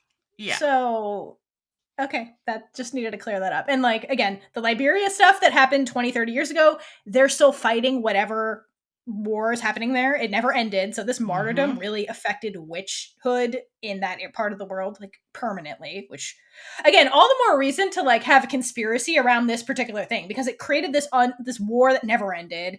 And now there's this cover up going on. So I think it like adds to the intrigue about this particular memory that Tally's having. And I really think whatever happened here really does weigh on Alder, and that's why she's getting it, because it gets, as we learn more about it, it gets messier and messier.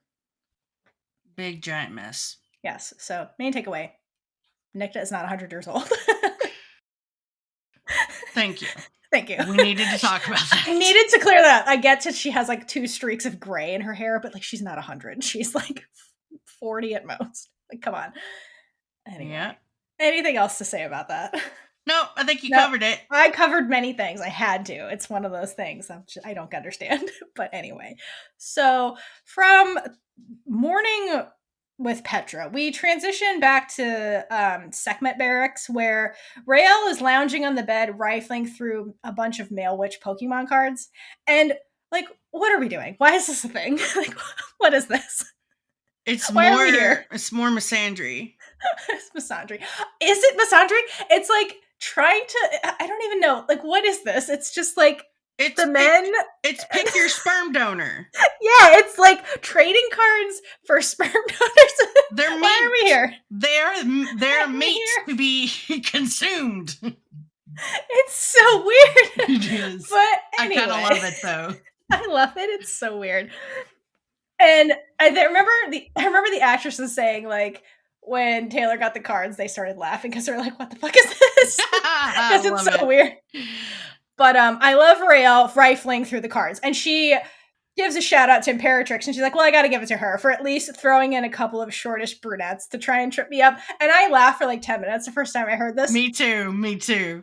Because you got to respect the Imperatrix's gully, because she's like, what is she doing? She's trying to slip in Raylla's type in the hopes that Raylla will forget it's a dude. Yeah, like, you don't forget that thing's got male genitalia. Okay? Like, she's gonna be like, oh, no, this one's feminine looking, and yeah, this is ladylike enough. No, that's not how it works, Imperatrix.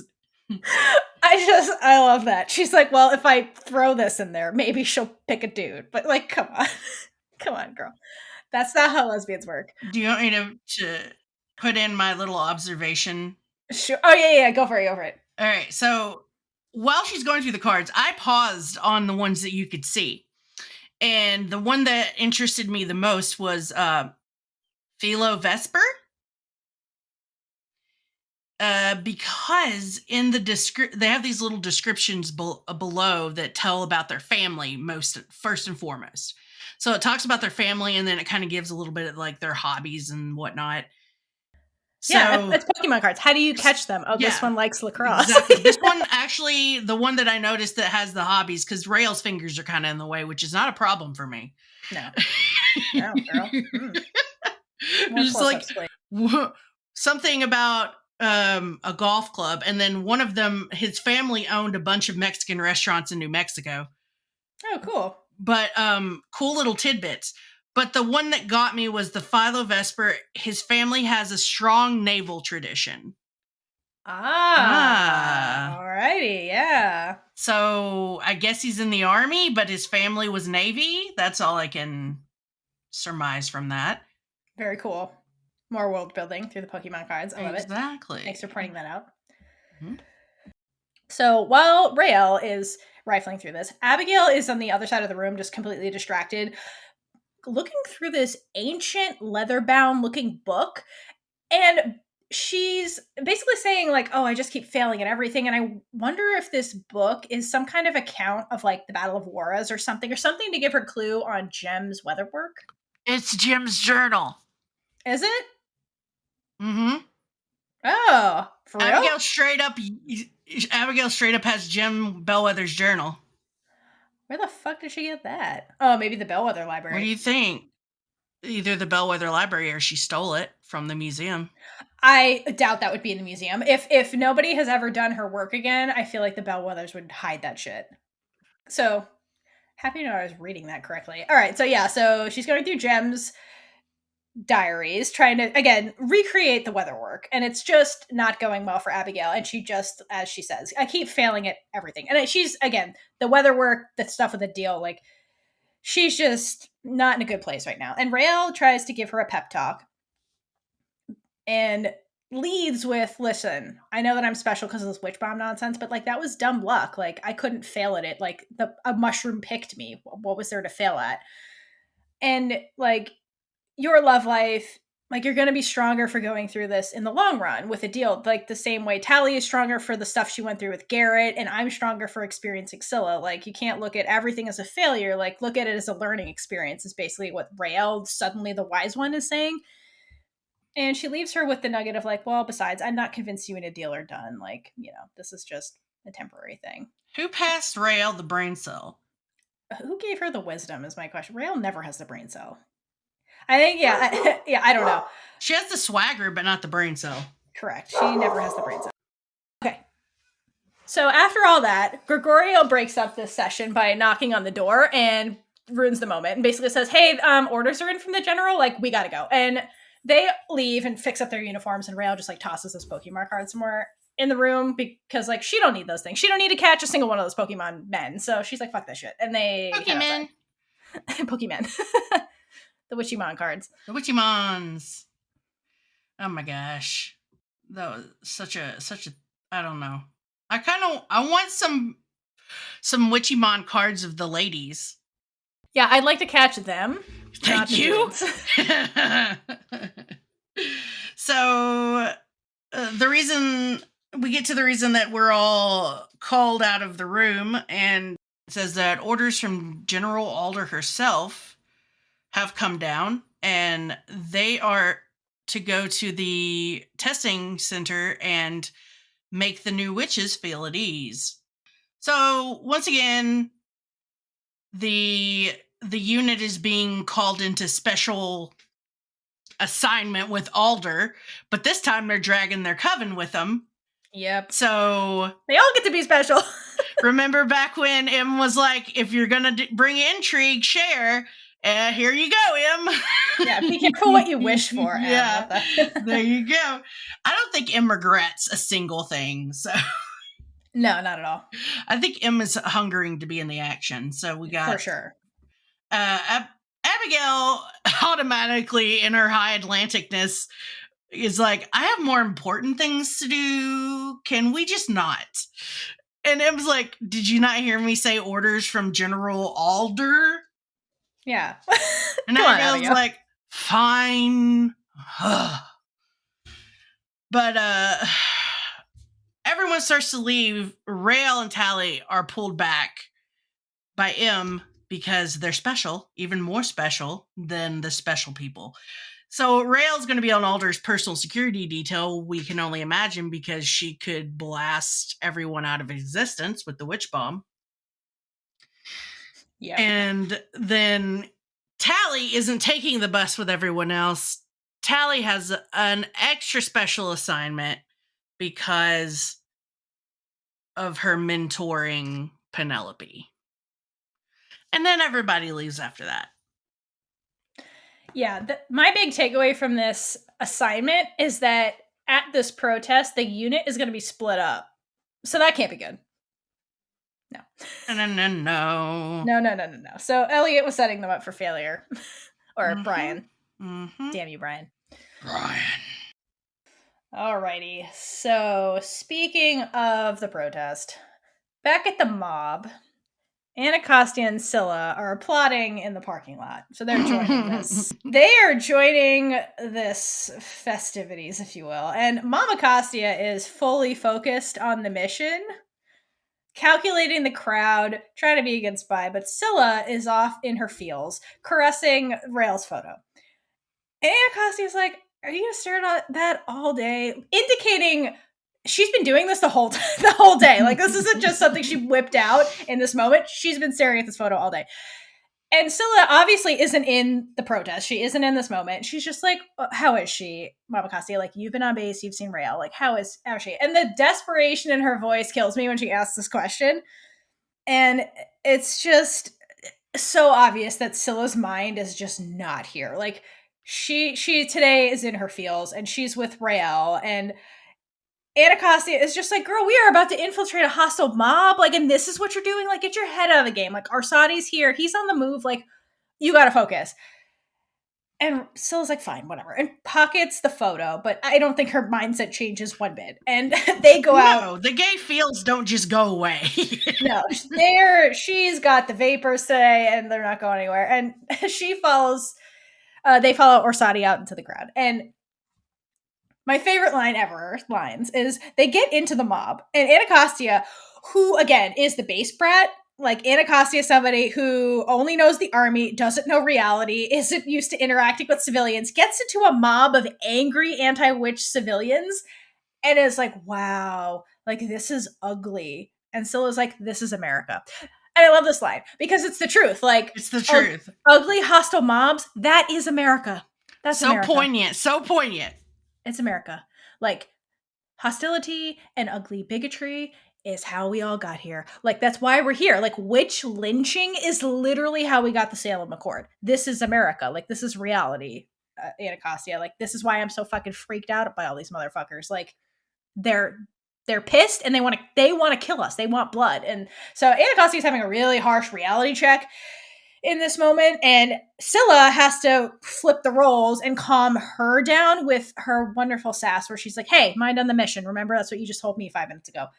And it's such a cute quarter-horn moment. I love it. It is. Okay, Anacostia's face.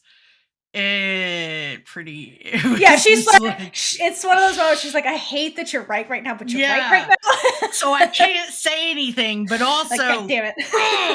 Yeah, because it's very true. Like, they're both freaking out for different reasons, but they're in the middle of this potentially a powder keg, if you will, that's about to explode, and it's very dangerous for them if they're found out. So they're doing their thing, and they locate. Well, actually, no. They get interrupted. They try to spot Orsatti, and they get located by Shane. Or Bonnie. Sorry, Bonnie interrupt when Shane kind of interrupt him. And Bonnie is like, hey, here's some bandanas to cover your face, because apparently the army, the bad guys, they're trying to identify protesters to target them. And like, what a bunch of fucking cowards. Like, ugh, whatever. And Shane explains the real reason they're at this thing is to rile the crowd up to keep things interesting. And just, ew. And this is a thing that happens in American protests. Like, it happens at Black Lives Matter movement and any kind of civil protest. A group of people on the opposite side love to come in and make the protest look violent by planting their own people in the protest to rile things up and keep it interesting. So Shane's outing the Camarilla for why they're really here. They're here to keep things interesting and execute their own means, kind of thing. And like, Anacostia and Scylla don't like this bit of information. They exchange this look at the end like, oh, fuck, we're really in it now, and reluctantly follow them into the protest. Yeah. This whole thing was a cluster waiting to happen. It's always going to be bad. This is America. So, from the middle of the protest, we go to the Silvers, who are definitely not in the middle of the protest, but are arriving in a motorcade. Since so the Elder Silver is the vice president, and they pull up, and Silver thanks Tally because to do with Penelope, and the phrasing. Ooh, hold on. Dogs are going to start barking. Okay. Oh, actually, you can keep going. I'll just mute me. Okay. So Silver says he wouldn't have the first idea of what to do with Penelope, and that phrasing is very poor because it shows that how he thinks of his daughter has changed since he found out she was a witch. And Penelope's not dumb. She knows this. She feels the shift. She's probably felt it from the moment that he locked eyes with her in that church. It was almost like his daughter was dying from that moment to him.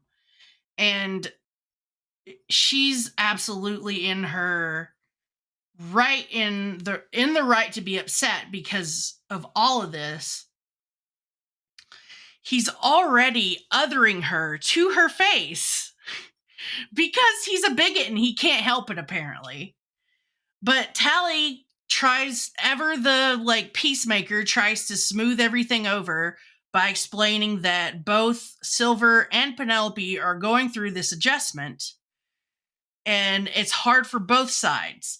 So it's hard for Penelope, who never had any information about witches other than what's common in civilian media and history. So she's going through the finding out who she is phase as far as her being a witch. And then Silver is going through the, oh my God, my daughter's a witch. What do I do now? What does this mean for her? What does this mean for our family phase? So unfortunately, he starts off with a prejudice about witches, and that's not going to help him to be a good parent, shall we say. So, in his true politician form, he says that he hopes Penelope, by being the face of the new witches, can make everyone feel less intimidated on both sides. So it's kind of, I think that was just sort of a placating type political thing for him to say to kind of calm Penelope down. And I don't think he really meant it, but he had to say something because Tally's also there. So she's not dumb either. Tally knows that this is just, I think she can tell that he's not super cool with witches, but I don't think she gets the scope of his bigotry. So, because how could she? But after Silver gets out, Tally takes Penelope's hand and tells her that she's got this. So, if you need a cheerleader in your life, call Tally Craven because she's perfect for it. She is, and I think that's partially why she was sent on this detail, because I think Alder definitely picked up on all this energy from Silver. And to go back to your let's hope your performance makes everyone feel a little less intimidated. I think that's really the root of all of this. There's fear on both sides about this. Mm-hmm. And I think that's kind of an honest moment from him and shows you really where he's at. Because I think the real issue is that humans are afraid of witches. And that fear is what's really provoking all of this hostility towards them, because the people are afraid of them. And so it shows you the lack of empathy he really has for his daughter, because everything he says from her to her is just, it's all talking points, like all of it. There's no love at all from her father. Like, he could try to comfort her in this moment, but he doesn't. He just he's repeating party lines and things like that. And she calls him out, and it's much to her credit, but like, don't talking point me. Right, exactly. And like, this is a moment where she needs her dad, not the vice president kind of thing. And it's gross. And I feel like he's cut her out of that. And he's absolutely just being the vice president with her instead of being her father. Right. And I think part of him doesn't know how to be her father, because he's definitely not on board with who she is. And I think one of the lines that really speaks to that the most is towards the beginning-ish, when they're in the car, she says, I'm the exact same person I was before what happened in the church. And so it's, to me, this is very like your child's coming out story line, where the parent, once they come out, like, you can't take it back, and the parent just doesn't see you as their child anymore. And I think that's what really happened with the two of them. Like, he's like, who the fuck are you? You're not my daughter. You're some other. You're the enemy. Like, I'm afraid of you now on some level. And so like, it's very highlighted well in this whole exchange. Like, he's not treating her like his daughter. He's treating her like a thing, an other, like everything you just said. And it's very sad for Penelope. And so I'm really glad Tally's there, because Tally is being the mom in this. She's like, it's going to be okay. Like, my mom wasn't cool with this either. Like, she's trying to fill that role that Penelope really needs to give her strength, because Penelope must be fucking scared too, because she didn't ask to be the poster child for all this crap. But to her credit, she's trying to fill that role. She's trying to be what the future of witchhood could be, despite the lack of support from her own father. Like, it's got to be very hard for Penelope. And speaking of mothers, I think it's also interesting to mention that since Penelope's a witch, her mother had to be a witch. And so he probably feels betrayed on some level by his wife, his late wife. Because if she knew about it, she certainly wasn't going to tell him. And even if she didn't, it's still a betrayal of sorts because he didn't know who she was either. Yeah, exactly. So there's lots of just animosity happening. Lots of layers of animosity. Yeah. Poor Penelope. So I think Penelope's bearing the brunt of all of that in his eyes. Absolutely. Yeah. And it's a lot to put on, like, what? She's 18. It's a lot. Or something. We don't really know her age, but I assume she's around 18. I assume she's 18 since she's going into basic. And she got the call. But also... We're over 18. Yeah, she has to be 18 or older. Yeah, because again, she wasn't conscripted with everybody else because of the whole issue with finding her late or whatever. So she was probably supposed to be in Raylla and Tally and Abigail's. Maybe. Yeah. Never confirmed, but I imagine. Never confirmed, but that's my guess. Yeah. Oh, it's so sad. It's so sad. It's just, it gives me homophobic parent vibes. Yes, it does. That's so based in a reality that makes me rage. Yeah, there you go. But speaking of rage, back in the angry mob, we have Scylla and Anacostia, and they're trying to get their spy game on, and Scylla, comments that, oh, there's a lot of movement people here. So people from quote unquote the movement, so that's like the Camarilla people. And now Anacostia's like, yep, there's a bunch of provocateurs from the Camarilla mixed with witch-fearing citizens. So like powder keg about to explode kind of deal. And they're keeping an eye on Orsatti, who is not participating with the crowd. He's off to the side, not chanting, hanging out with the cops. So again, Camarilla has law enforcement in their pockets, and he keeps checking his watch like he's waiting for something to happen. And as they're watching him be creepy off in the corner, Alder and the gang step onto the stage, and Sekhmet Coven flanks the podium. And Scylla spots Raylla and just loses it. She just loses it. She loses nothing else exists. She loses it because, she was having that fantasy moment with the photo throughout the whole episode. And then here's the thing right in front of her. And she's like, oh, fuck. Like, I wasn't expecting to see you in real life. And I think she's partially like, oh, Raylla's okay, which is great. But also, fuck, she's right there. Like, there's this dangerous mob going on. Like, what if she sees me? This is just too much. And so she turns away. Like, it's really painful to even look at Raylla, and just is like, I gotta go. Like, I gotta go. Reality is too much for me. I thought I was ready for this, but I'm not ready for this. I'm still in Fantasyland. And she hangs her head and she's like, we need to go. And Anacostia's like, bitch, we ain't going nowhere. We are writing this out. We're writing it out right now. We have to head in the game, girl. I am the mission. We are too far in this to leave now. Yeah. Shane and Bonnie sauce. We got to stay here. And Scylla stays with her, but just looks very longingly at Raylla the whole time. Like, this has to hurt so bad. But, she's going to deal with it. And, oh, God. But back on the stage, Penelope shows up with the gang and stands in front of the podium with the microphone. And there's the ceremonial bird bath again in front of her. And flanking the bird bath are the poles with those cylinder devices hidden in them. So it's like, oh, fuck, what the hell's going to happen? So Penelope sings her famous song and the water does its dancing thing. And the crowd silences when this happens. Nothing ominous happens. They just get quiet. So I think it's that fear thing too, where they're like, oh, fuck. Yeah, they are super powerful. They can move water. Because think about it. The civilians, I don't think really see witch work ever. Thank you. Ever. Because they're sequestered from each other, remember? And like the army has that rule. You can't do work unless it's part of an army mission. So they, I think, have heard like folklore, what witches are capable of doing. I'm sure it's biased towards all the evil shit. They only see what's on Fox News, which is the spree killing bitches.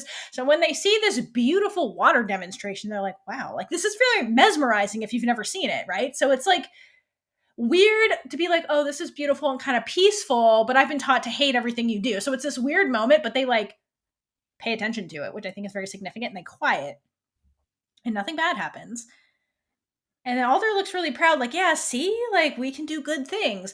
But then the chanting starts immediately once Penelope stops. I think that whole thing was a bad idea. Like, that's just saying, see, because to a lot of these people who are already biased on that side, the witch-hating side, all they're going to see is, oh, shit, they're showing us that they're more powerful than we are and that they can fucking control water.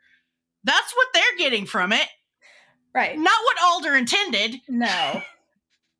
Right. So again, Alder's really, really trying to be like, look, it's peaceful, but yeah, the crowd is not having this. And then she follows this up with a propaganda speech that these songs we sing are songs of freedom, blah, blah, blah. And it's this plea to the mob that let these young women discover who they truly are, but the crowd is just not having this. They're like, no, we're going to create more people that are going to kill us. And that's really what they're so entrenched in fear and anger that they can't reconcile the good that could come of this. So Alder didn't read the room. She's still stuck back in her. That's what I'm saying. She's stuck back in the Salem Accord when she's like, hey, we can be useful. Remember, we're useful to you guys. Remember. But the crowd has been poisoned against them and is so far past that. The crowd has evolved. The civilians have evolved in their thinking, and Alder has not, much to her and Witchhood's demise. Yeah.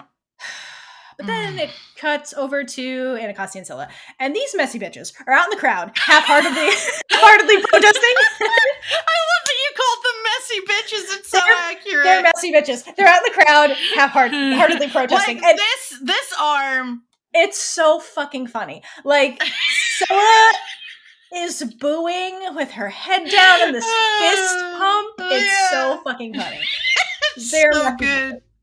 They're trying to blend by looking as conspicuous as possible. Exactly. It's so funny. I love this. There's so many good scenes in this episode that are just hilarious to me. If I was in that crowd and saw them doing that, I would think either these two bitches are having some kind of asthma attack and they're about to fall out, or they are not supposed to be here.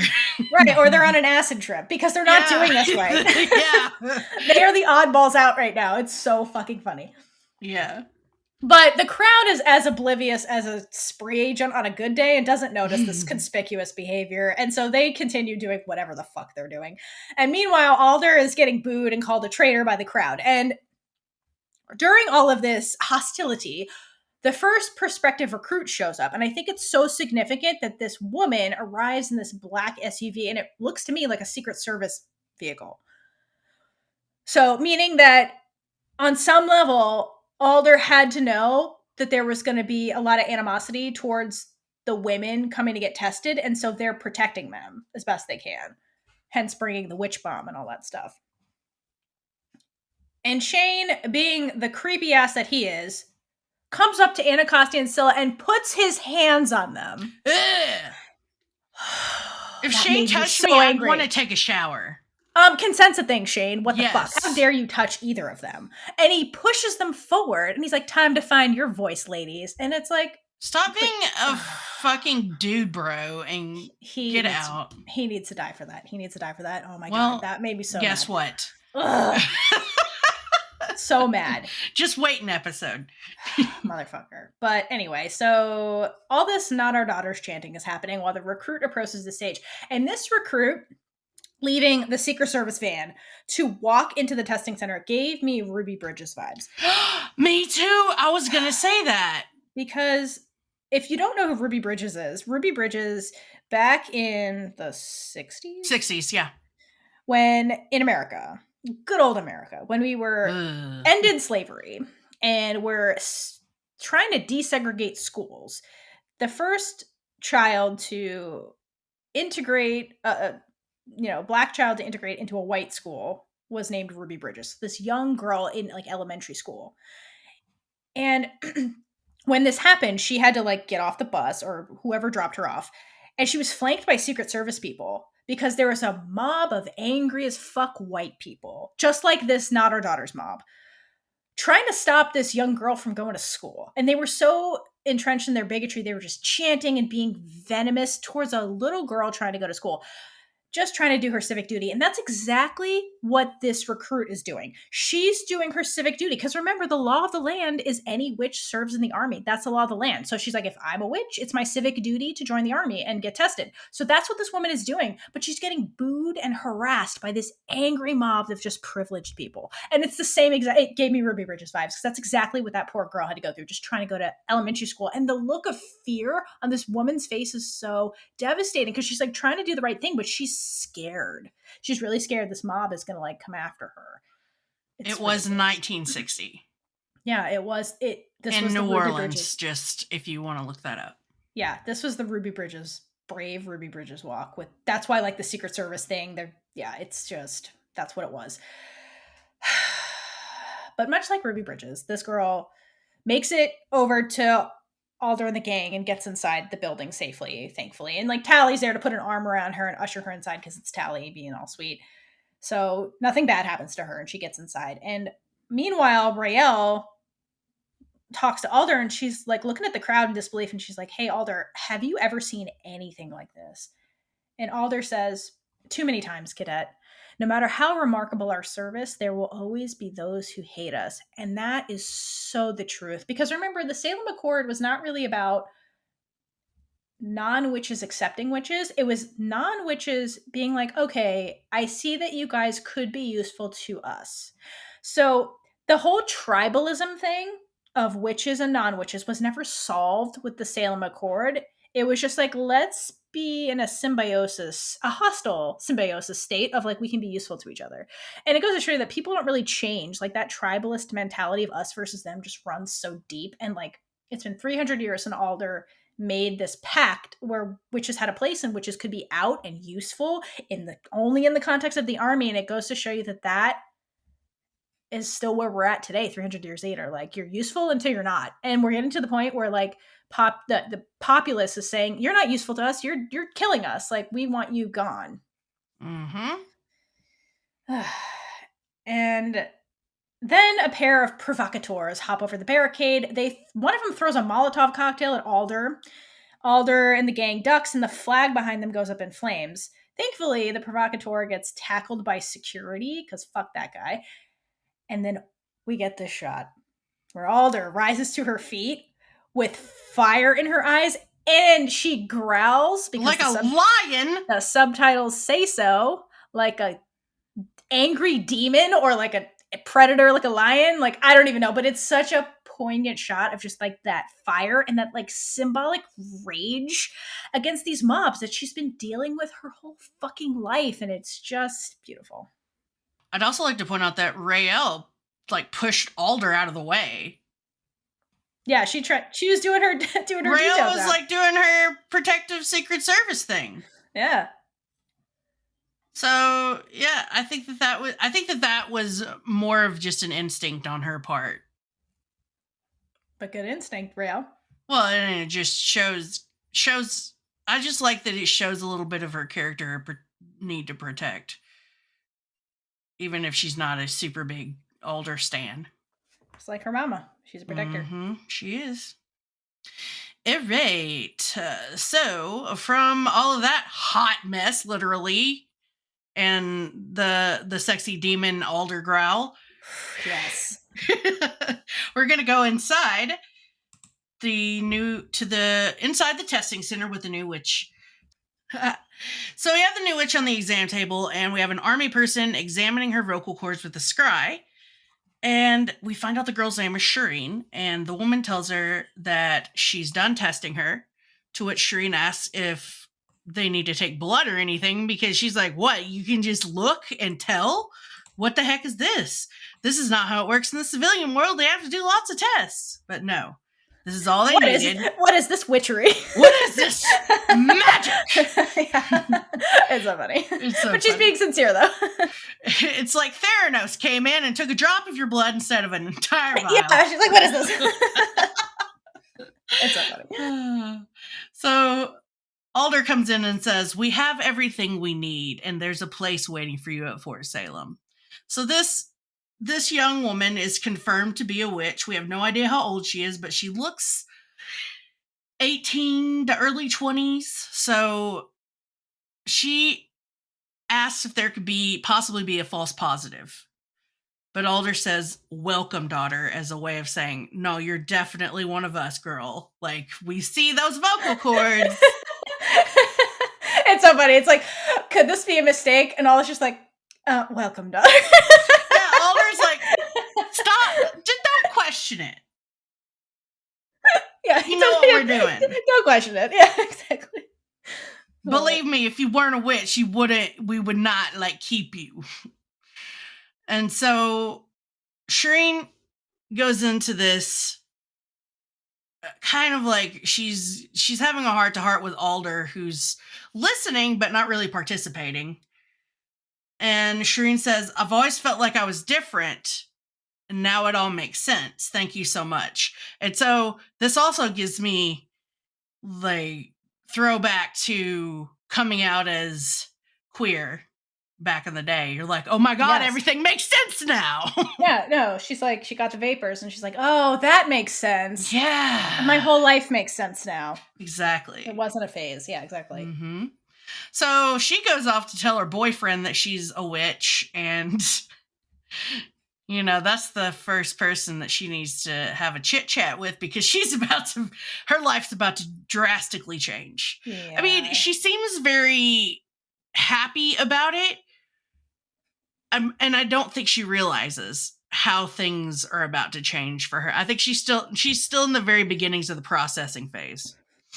Yeah, but I think she has some inkling. She's like, oh shit, okay, yeah, now I gotta join the army. I guess me and boyfriend have to have a chat. Yeah. Because, you know, they're not going to be happy about her having a civilian boy. No. We're not. I mean, Imperatrix is not thrilled about Adil, the earthquake boy, so civilian boy, forget it. Jeez. I know. Ugh. Poor Shereen. She has no idea. She sure doesn't. So, after we get our first witch, we go back out into the protest with Anacostia and Scylla. We visit them in this protest a lot. We do. I love it. I'm here for it. So much. And the unit is still standing guard at the podium at this point, and Orsatti is still lingering by the cops. And so Anacostia and Scylla are like in the same position, just like kind of watching everything. And Orsatti does this arm grip with the police officer, and it's not a handshake. No, it's this like brotherhood forearm grip. So it's more evidence that like the Camarilla has plants that are cops and they paid them off. So that's what this is. Mm-hmm. And one of them is this bald-headed officer in a sergeant uniform. So they have high up law enforcement people. And like gave me like KKK vibes in America, where they paid off the cops and shit. And Anacostia and Scylla are still being like messy protesters and just waiting for whatever to go down between these guys. And Anacostia is like, I'm going to go do some spy stuff. And she peels away and leaves Scylla behind to like watch their mark. And it cuts away from them. Yeah, just a little glimpse into what they're doing. Yeah. There's a lot of like really short scenes in this one. There sure is.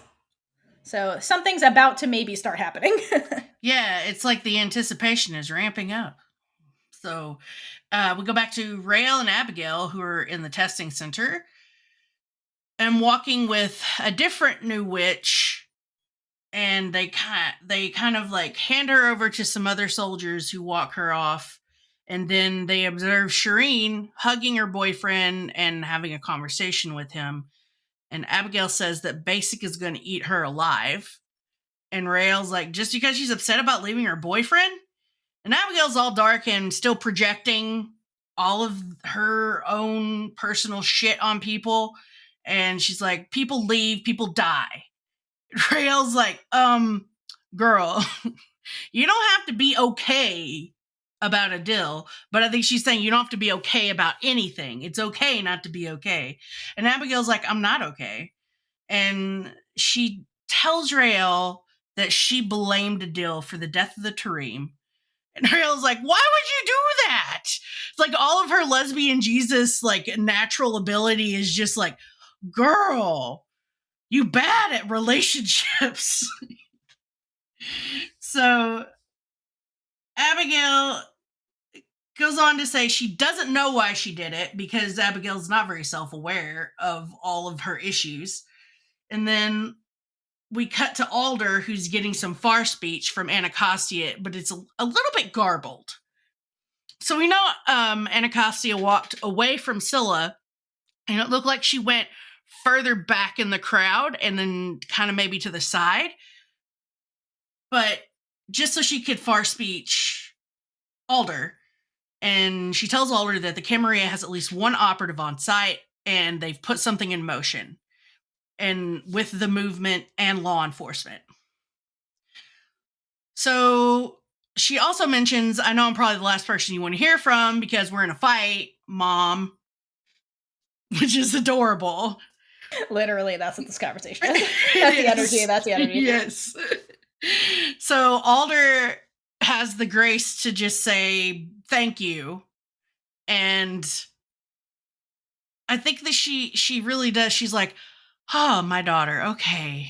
Like, she came back and told me information. So, okay. You know, it's kind of like, they're not reconciled, but it's like that thing where, yeah, okay, she's not like just going to turn away from me, period. Yeah, they've reached like a professional understanding, we'll Exactly. put it that way. Kind of like where Quarterhorn's at. Uh-huh. So, Anacostia having all these professional understandings, shall we say. Hey. And Alder tells someone to go get her General Bellwether. So, we're going to bring Petra into it. Mm-hmm. But the panic in Alder's voice when she delivers that line. Mother cracker. I'm like, damn, she's shaking in her boots right now. Yeah, it's very unsettling. She's getting a reality check in a very painful way.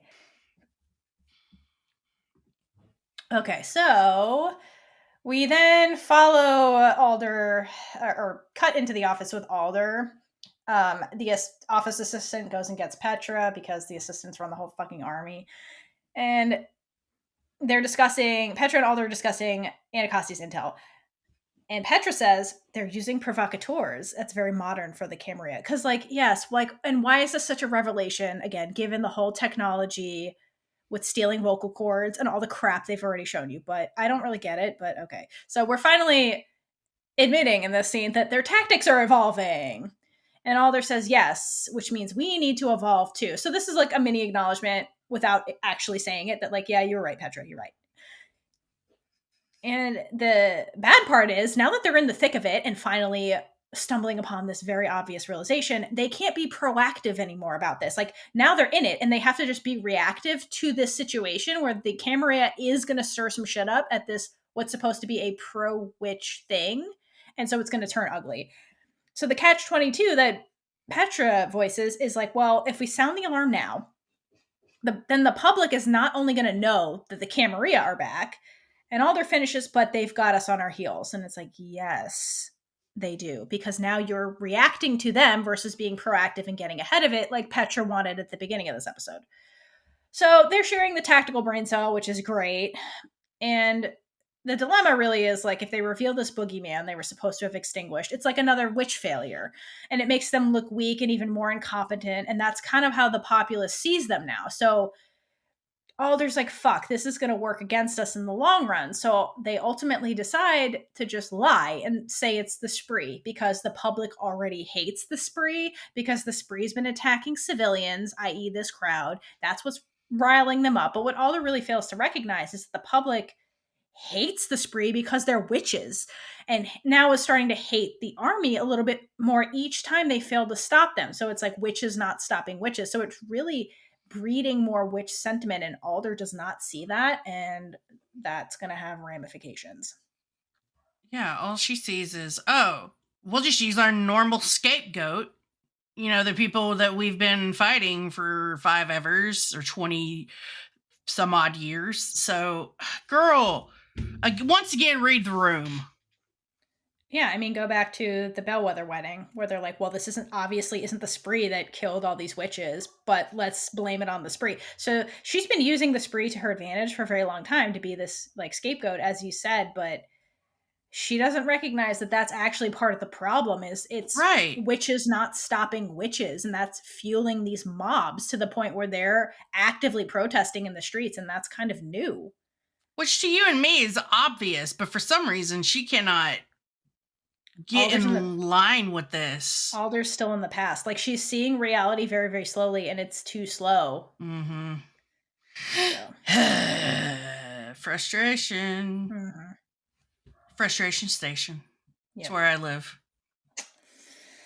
Petra too, because she's like, girl, I mentioned this so many times to you, and you just keep fucking ignoring me. Yeah. So I understand Petra's frustration and her belief that Alder needs to go.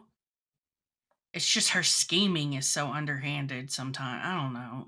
Her scheming, and I feel like it's a situation like with Raylla. She didn't want or seek the mycelium's power, and that's why it chose her. And Petra is actually going straight up after the power, but I don't know if she understands what that's going to mean for her.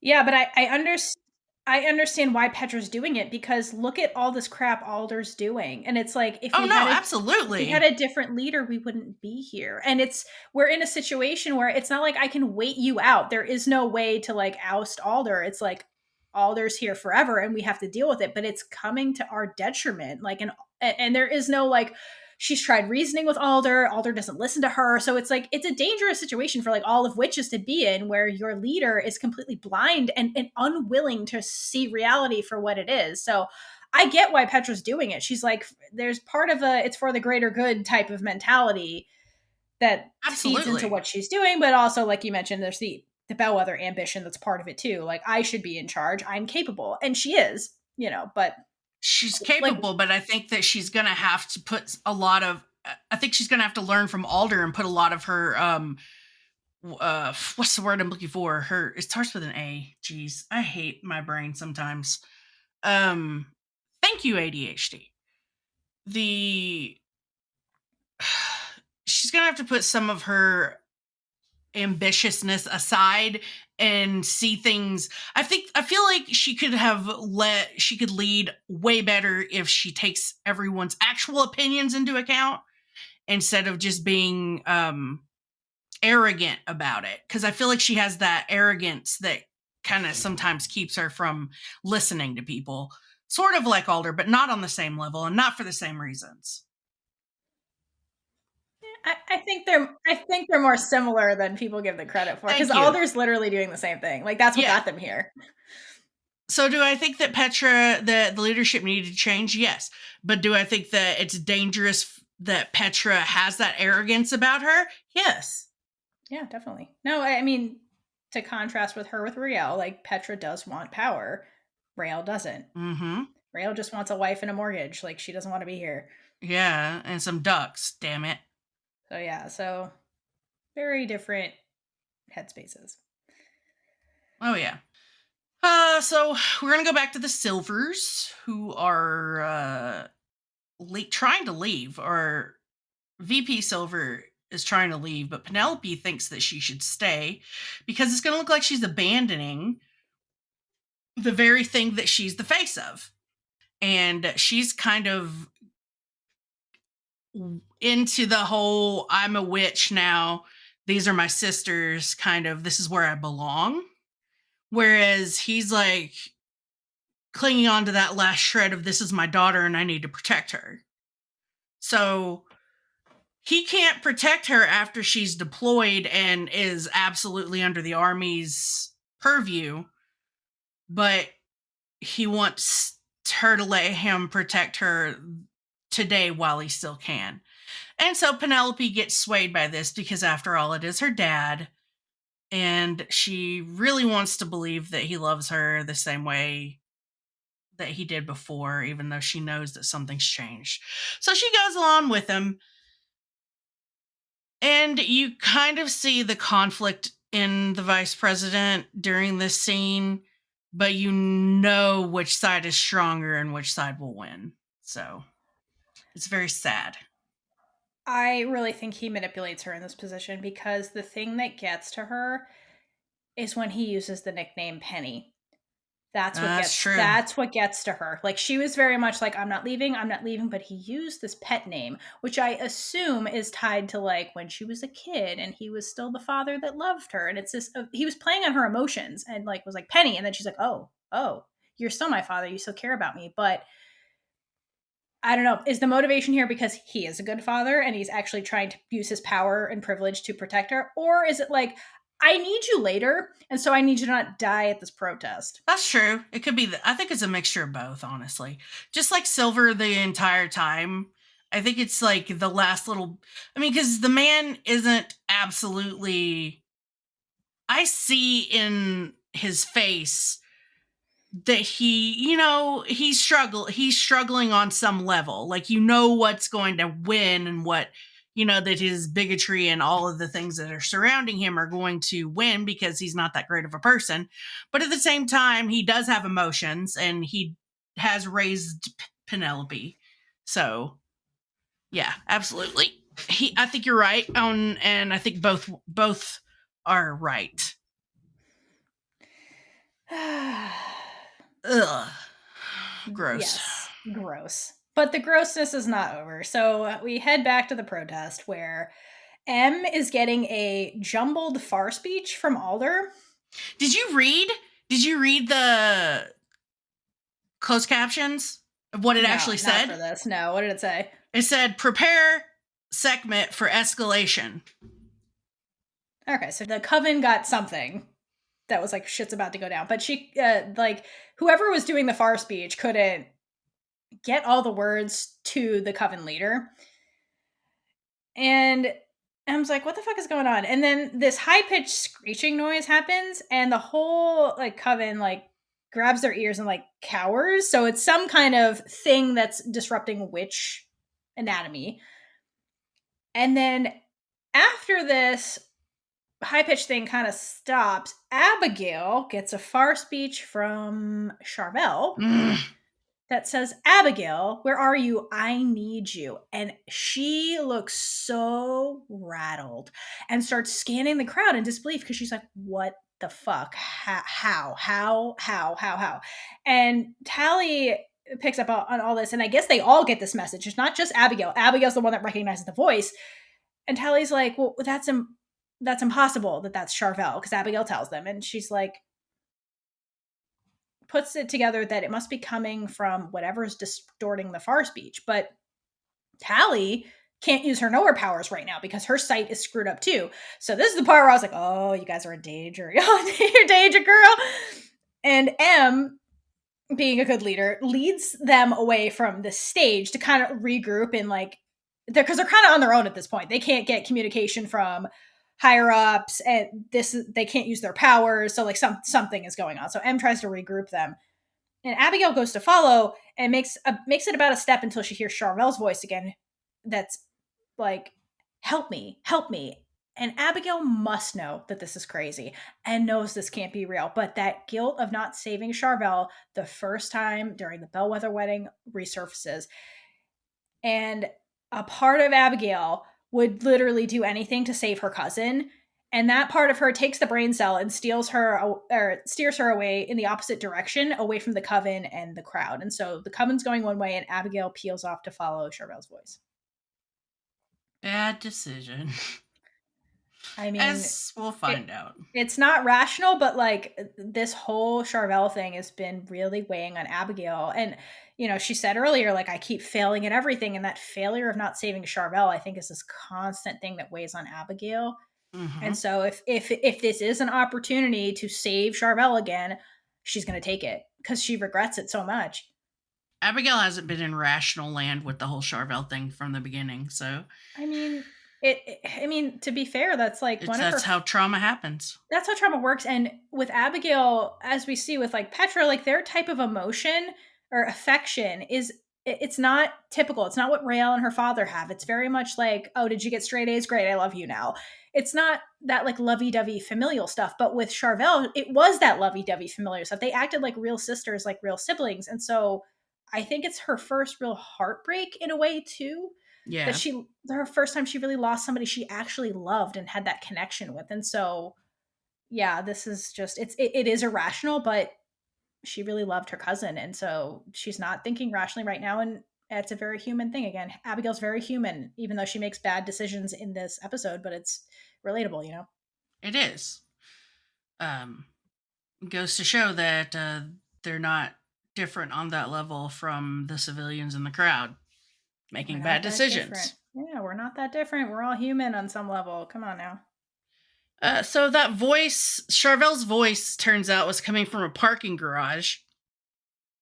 And Abigail, full on, goes all the way into the parking garage, and there's a shadowy figure standing behind a pillar who comes out, and he's in all dark clothing with a red, why is my brain? Ski mask, balaclava, whatever, covering his face. So you don't see his face.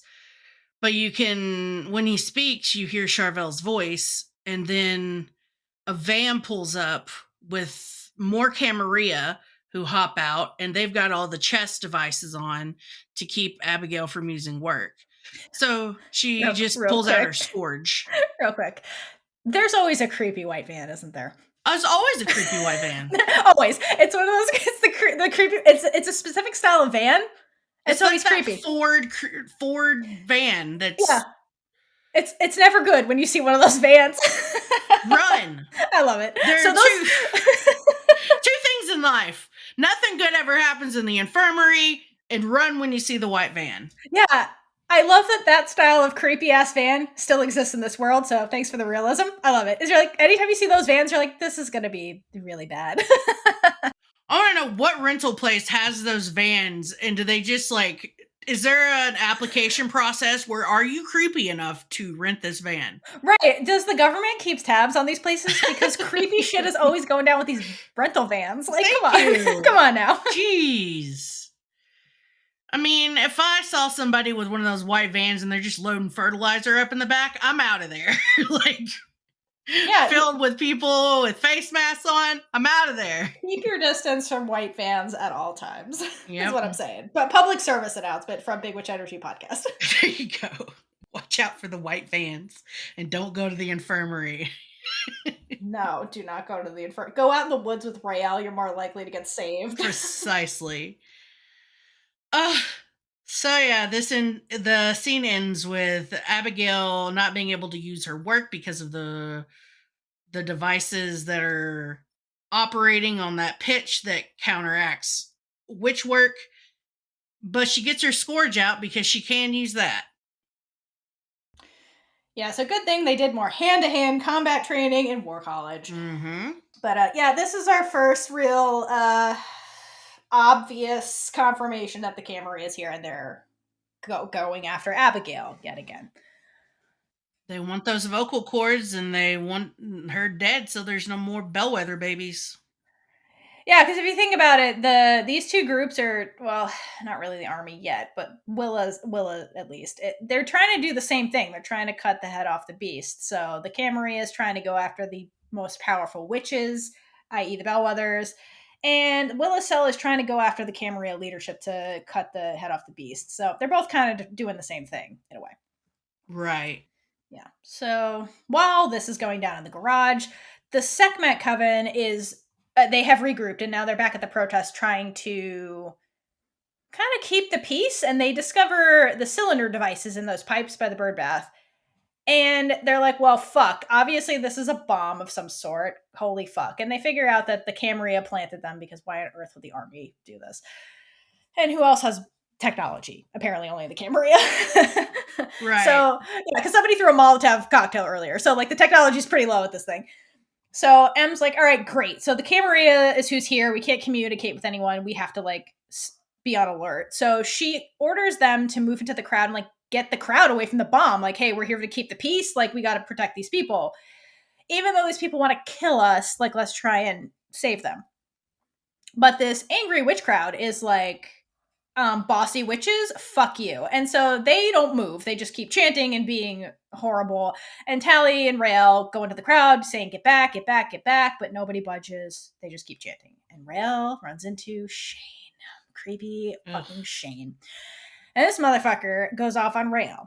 And he's like, our daughters will never be safe. You're going to take them away from their homes. And he's like getting in her face, but keeping enough distance to not really be in her face. Because it indicates to me that, like, even though he's all, I fucking hate witches, he knows that she really has the power here and that she could really destroy him if she wanted to. And if witches are as dangerous as he keeps saying they are, then he would be in a whole lot of danger if he really poked the wrong witch. So I appreciate that little detail. Like, he's like trying to be tough, but he's like, yeah, I understand that you can kill me. And Raylla, to her credit, hot-headed Raylla, keeps her cool during this whole situation. And she's surprisingly very diplomatic and gives him this speech that is very sincere and lacks all the propaganda that Alder's been spewing all day. It's very like real. And she's like, listen, some of your daughters may be called, but they're going to be in great company. They're going to be with people like them, and they're going to do things they never thought were possible. Like, you know, there's a silver lining here. And the camera pans to Scylla, who's crouched behind another protester listening to this whole thing. Like, oh fuck, she's even closer now. and then Raylla does something she's done many times, which is quoting a wise necro. And she says, someone once told me that I had to let the army make me strong. And she was right. The army saw something in me I didn't even know was there. And replace the word army with Scylla. Mm-hmm. So this is confirmation to Scylla and all of us that Raylla obviously is still thinking about Scylla too, even though she's not showing it all the time. And even in this dangerous, perilous situation, she's thinking about Scylla and like quoting her out loud to an angry mob. And it's a confirmation too that, call back to Raylla's conversation with Abigail earlier, that Raylla did learn something from quote unquote experiencing Scylla. And one of her takeaways was this advice that Scylla gave her very, very early on. And I think this is so huge for Scylla to hear, given the way they parted and they're still on bad terms. And Raylla probably thinks she's dead. And, you know, the I love you, I wish we never met was like the sentiment that Scylla's living with. And so it's huge for her to like hear this, because it's like a little, and Amalia says it in the Afterstorm, this is like hope, a little bit of hope for Scylla, because she's like, I know you hate me, but like you think I'm dead, but you know, this is a hope that you're still thinking about me, because I know I'm still thinking about you, because I fucking swiped a photo of you from your mom. But while this is going down, Shane and the crowd just like, or it's like, great speech, Lesbian Jesus, but we're just, fuck you. And they just double down and keep chanting, and they don't move, even though Sekhmet Coven's trying to like get them away from a literal bomb. And then it cuts to Tally, who is closer to the barricade, and she notices a whirring sound that's starting. She's like, fuck, the bomb's going off. And she calls out Raylla as the bomb goes off. And it looks like a wind strike. So it's almost like they're copying Nikta's work, the Spree's work, and they put work inside these little bombs to make it look like witches did it. So it's this wind strike that flings the crowd a few meters back. So not only do they have, the Camarilla has technology where they can harness vocal cords and do work and bastardize work like we saw in the Terrain Basin, they also have the technology to mimic Spree work, where they put witches' work inside of devices, i.e. a mechanical canister that can set off when they want it to and do work like the Spree work in the bottles. So that's they've even taking the Spree's work now and bastardizing it. So that's what they're doing to make this look like witches did it, to make the anti-witch crowd even angrier. So then after the bomb goes off, like chaos happens because people are like injured now. The police come in because they're like, what the fuck just happened? And as they're getting up, Raylla and Tally are like, wait, where the fuck is Abigail? Because suddenly we forgot. We're like, wait, where's Abigail? And Tally freaks out, and her and M run off in another direction, leaving like the rest of Sekhmet to kind of like figure out the chaos after the bomb. Yeah, this whole... Who is the self-hating witch that is helping the Camarilla? That's my question. We'll get into that in our Series 3 spec. Mm-hmm. But yeah, anyway, like, yeah, they're stealing Spree work is my main takeaway from this. People are obviously going to think it's witches, even though witches were some of the people that were injured in this whole thing. And they obviously had no idea this was going to happen. So whatever. I guess that's just where we're at, and the Camarilla was very smart in how they carried this out. Yeah, because I mean, think about it. The only people who know that the Camarilla can do witches' work is like Alder and Alder's group, who's not saying anything about this yet. So the crowd is going to assume that was witches. There were witches there. The witches were trying to get us to move. We didn't listen, so they wind struck us all back. Like, and the Fox News reporters are there, so that's how they're going to spin this. Like, it's playing right into the Camarilla's hand. It is. Yep. So, boo. But that speech, man, I love that little, because I remember like it took me back to like times where I got information about like someone that I was involved with, but we were on the outs, if you will, and you get that little seed of hope, like, oh, well, maybe they really are still like into me, kind of thing. And just Scylla's face. Scylla's face during that whole little thing. Yeah, I think her takeaway was like, well, at least she still thinks a part of our whatever was positive because she's using it in a positive way. So it's like, okay, a part of her doesn't think I'm a demon. Yeah, Kind of thing. absolutely. Because that's kind of, where they left it, where she's like, I'm sorry I ever met you. Exactly. So I don't know that it's about like, hey, our relationship. No, It's more like absolutely not. she still at least thinks a part of this was good. So that's Yeah. hopeful we can be friends or something down the road. Kind Absolutely. of thing, maybe. Yeah. It's just that thing where you're like, oh yeah, okay, good. They don't just absolutely hate me and want me to die. Exactly. Yeah. And I think Scylla in her feels needed to hear that, Mm-hmm. So back to the parking garage, where Abigail is fending the Camarilla off using her scourge to take out the devices on their chests, and she's doing a pretty good job of it. There's a crap ton of them, and they're also getting in some good hits on her. And as she's using her scourge on their devices, some of them are getting cuts in with the scythes and cutting her scourge down, so she has less to work with.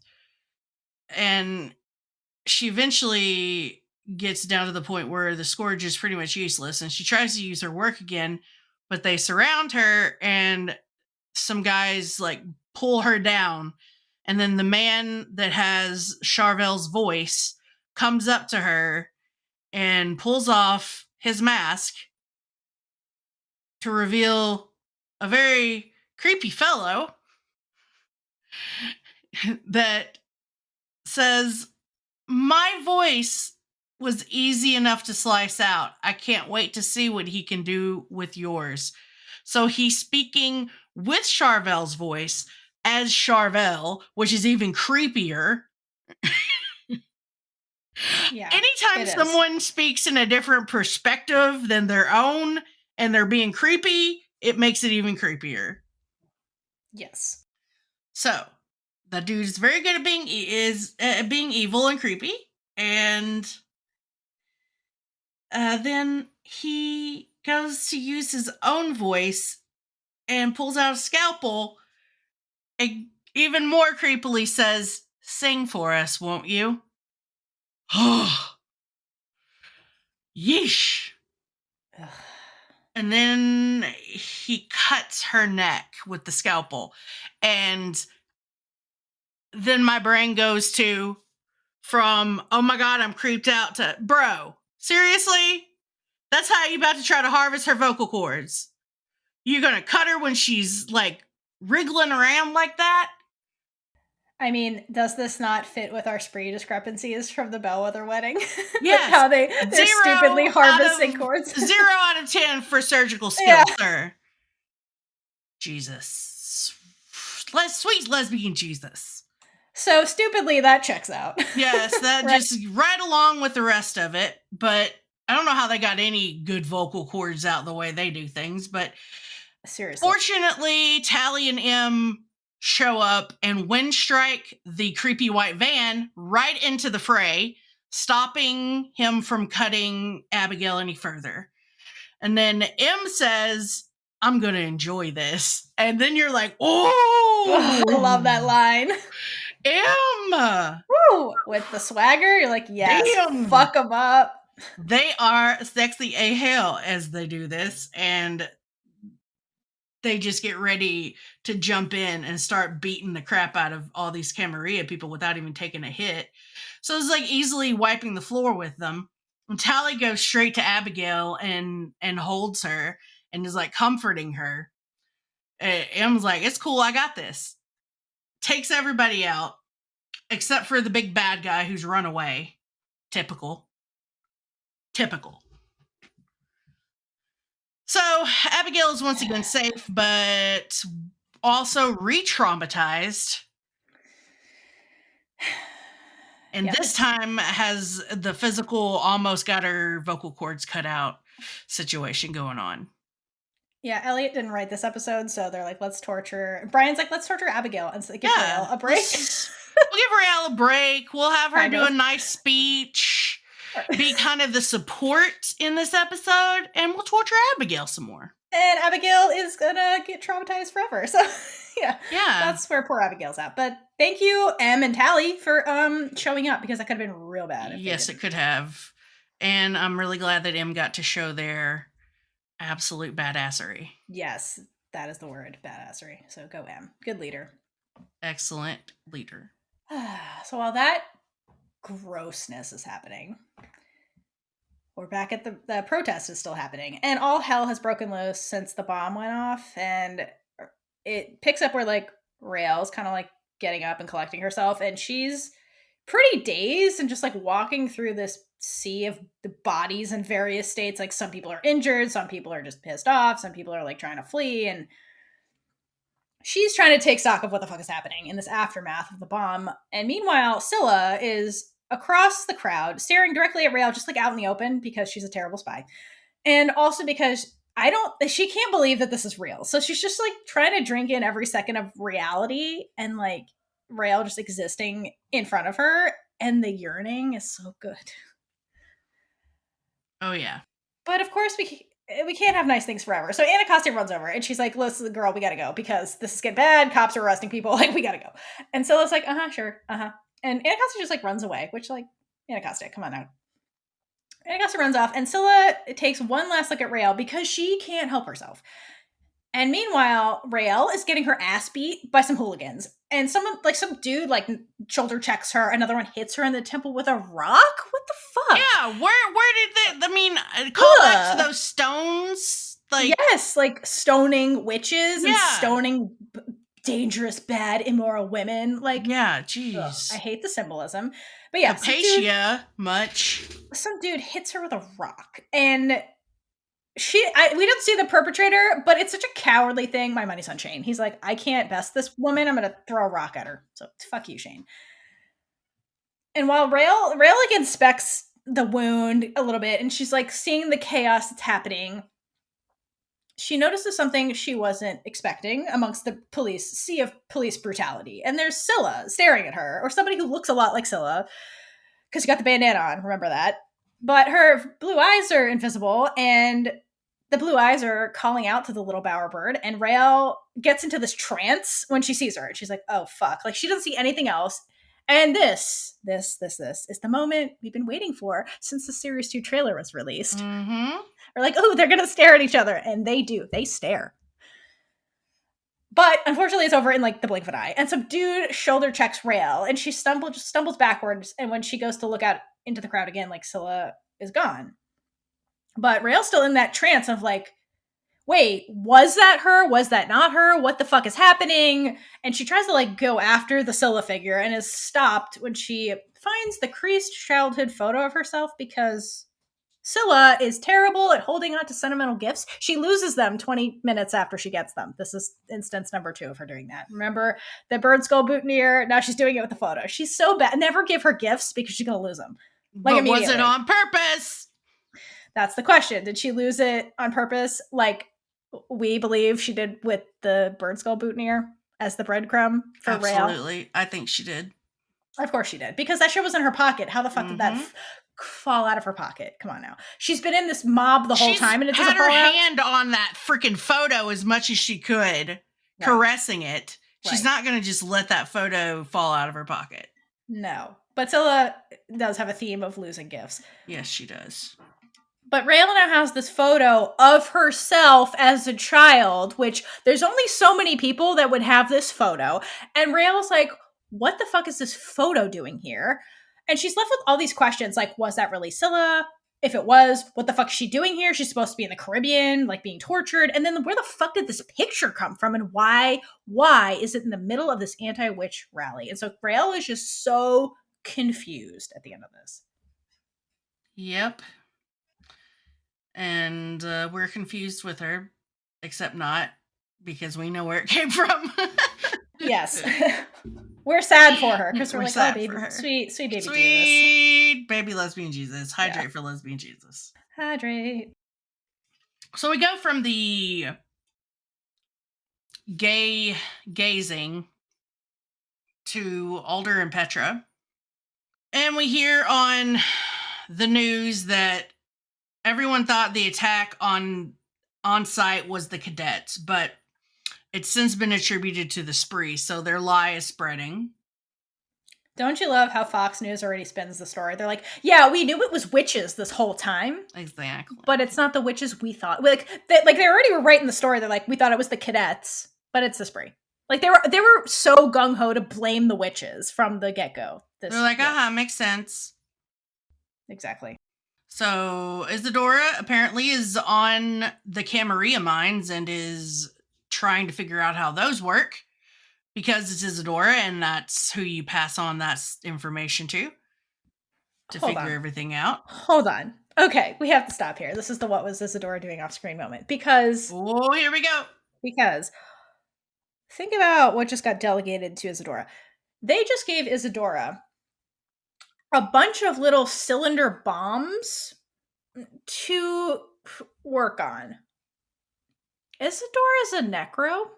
Why the fuck was this delegated to Isadora? Like, this, for me, was the start of, like, Alder really delegating these Herculean tasks to Isadora. And, like, Isadora isn't... She's smart. She's a scientist, but she's not an engineer. She's a necro. She's good with dead bodies. She's good with mushrooms. Like, the mycelium stuff and the terrarium, that made sense to designate to her, but why the fuck did she give her this, like, engineering problem to solve? I think that Alder just has this... Alder just is like, listen, I got a lot of faith in her. She's a good scientist. She'll figure it out. Like, she doesn't even know. She'll figure it out. So I think poor Isadora is in the lab when she gets this assignment, and she's like, what the fuck am I supposed to do with all this tech? Like, we don't have tech. The witches don't have tech. Like, she has no baseline for this information. So I think she has to, like, go off and teach herself, like, electrical engineering to figure out how this works, because Isadora, to her credit, isn't a quitter. And I think that's what Alder's really banking on here when she gives Isadora this assignment. But I imagine this whole assignment is super frustrating for Isadora because she's not an engineer. So she's like tinkering with the tech and like got screwdrivers for the first time. And she's just like grumbling, like, dead bodies are so much easier than this contraption. So poor Isadora gets designated tech work when she's a necro. So this isn't organic. What the hell is this shit? That's what I'm saying. This isn't organic. This is not her wheelhouse. This isn't her specialty. Like, are there no people who do tech? Like, you have an Air Force. Like, there's some kind of people who have to know something about mechanical engineering, but she gives it to Isadora, and it doesn't make sense because, like, she's not the specialist in this area. So, again, Alder, I feel like there's a lot of instances in season 2 when there's these weird problems that come up, and she's just like, Isadora, figure it out. And it's like, this isn't her specialty. She just, this isn't, like, any, like, god-like problem that comes about, she's like, Isadora, figure it out. This is the only person we have, and we can't let everybody know that these devices exist, so give it to Isadora.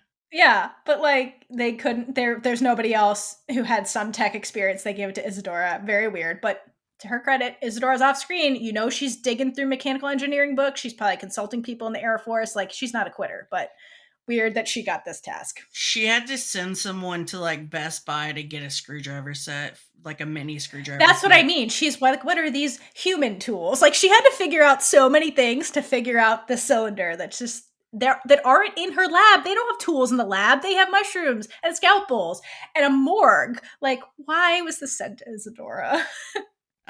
Exactly. So that's what she was doing off screen. She was figuring out how to be a mechanical engineer. Love it. How to reverse engineer a bomb in a way.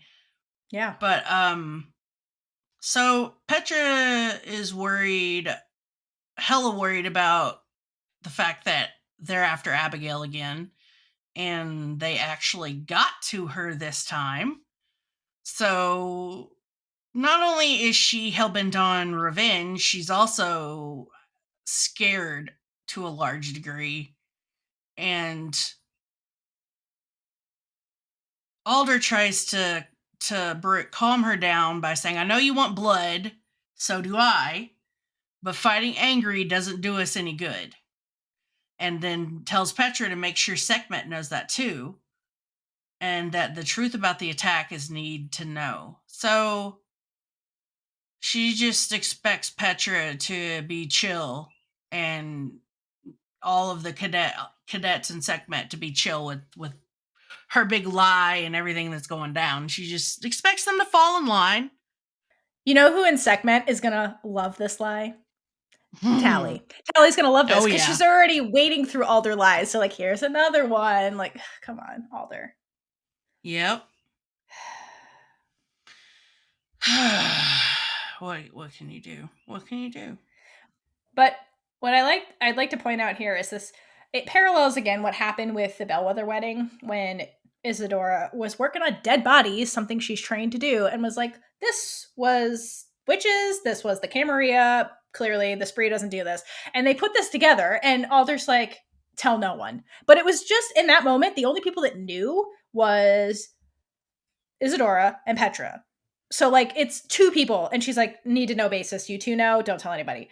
But now it's getting harder and harder for Alder to contain the truth because she's doing the same thing here too. She's like, everybody who knows needs to just shut the fuck up about this. But now it's like, it's not just Petra and Isadora. It's like now the Sekhmet Coven knows about it. So it's like the people who are going to figure this out, it's going to get to the point where Alder can't contain this because the handful of people that are on the need to know basis is growing when it comes to just blaming it on the spree. So it's getting to the point where this is going to be unsustainable, this lie she's clinging to about the spree being the scapegoats. So yeah. So from that birth of a lie deal, we shoot on over to the infirmary. So you know this is going to be bad because it's the infirmary. And the unit's there. And Tally and Raylla are hanging out waiting for Abigail to wake up after her trauma of being attacked. And Raylla is sitting on the bed staring at that photo of herself. And I guess her and Tally talked off screen about what Raylla saw, and Tally asks her, well, do you really think that was Scylla? And Raylla's on the verge of tears. So like now they're out of the battle, and I think Raylla really had time to think and process all of this and is like very upset about this. And she's like, I do. I really think that was her. It wasn't a hallucination. She's like, I know those eyes anywhere. Like all I saw were her eyes, but like I know them, like because who the fuck else has those eyes? And the way she says it, it's very like small, and she like whispers it, and it's like broken. Because this whole time since the beginning of season 1, the Scylla wound keeps, healing to a certain extent, and then things keep happening that keep ripping the wound apart. Like Papa Collar mentioned it on the phone, and you saw Raylla just like crumble, and like here it is again where she like, they were in the Defense Against the Dark Arts class, and like the spree came up, and like Raylla like clearly looked pain. So like anytime this comes up, like that wound keeps opening. It's this vicious cycle that Raylla's been trapped in for like a while, and just now she saw her and is like, listen, that was her. Like I just know it. Like fuck. Like poor Raylla. It's just one punch after the other when it comes to her. But she's like, you know what? It hurts, but it doesn't matter now. It doesn't matter now. We have bigger issues. Like Camarilla's back, and like Abigail just got fucking attacked, and like in that moment, Abigail wakes up. And they both pivot from their own stuff to focusing on Abigail, their unit mate that just got fucking attacked by their ancient enemy. And Abigail is very much not okay in this moment. Like, the Camarilla came after her the same way they came after Charvel, and she just feels very... She was at the point this whole episode where she felt so, like, useless and just, like, a failure, and now she's in a position that's even worse, where she's helpless, because she was just attacked in a way that was just very outside of her control, and she felt so foolish for just walking into the trap. And she, in this moment too, really gushes out why that trap worked, and it's because she felt guilty for not saving Charvel, and we pointed that out a million times. Like, that was so defining for Abigail, and she voices it aloud here, and she starts crying after she says that. And Raylla steps in again to give her a pep talk. She's like Abigail's cheerleader this episode. And she says, don't put Charvel's death all on you. But it's very clear that Abigail does. And she just deflects that and just asks, well, are we at war with the Camarilla now? Like, what's going on? And Tally and Raylla share this knowing look.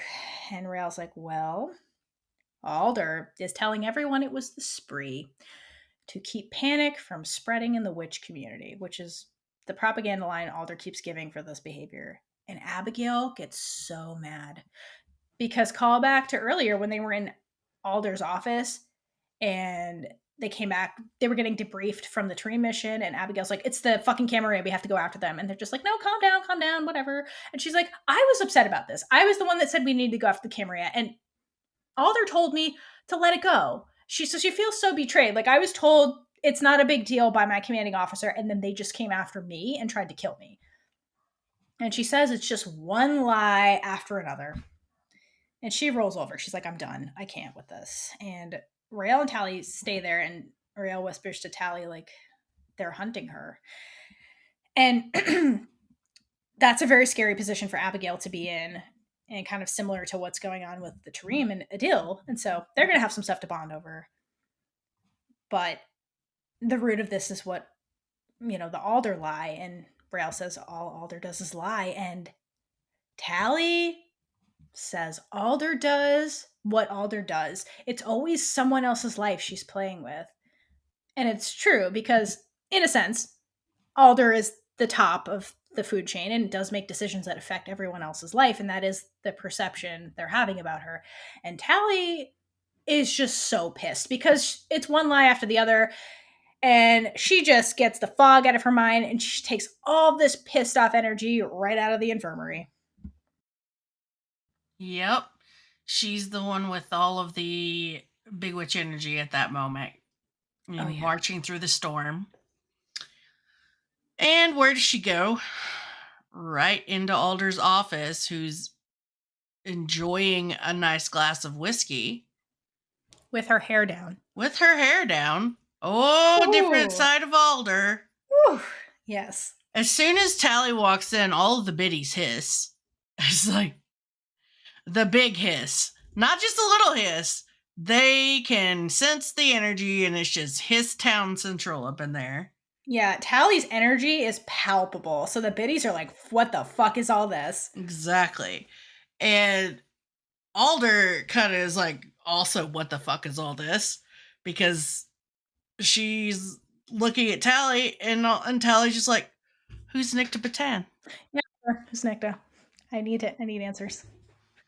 So Alder sits up in her chair and has this most shocked, stern expression. And then that's the end of the episode.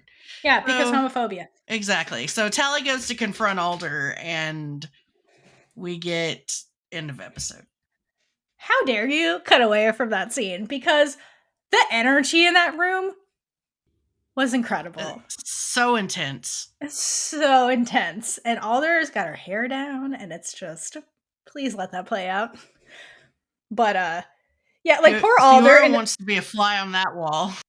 I do. I need to know about Nicta Patan. But anyway, what I want to say, too, about that scene that I love is that poor Alder had this really horrible day and was literally just like, fuck, the Camarilla's back. Like, all of my plans went to hell. And the last thing she needs is this pissed off private who's like bottom of the food chain barging into her office while she's trying to like have a moment of peace. And she's like, who the fuck is Nicta Patan? Like, Alder's like, fuck.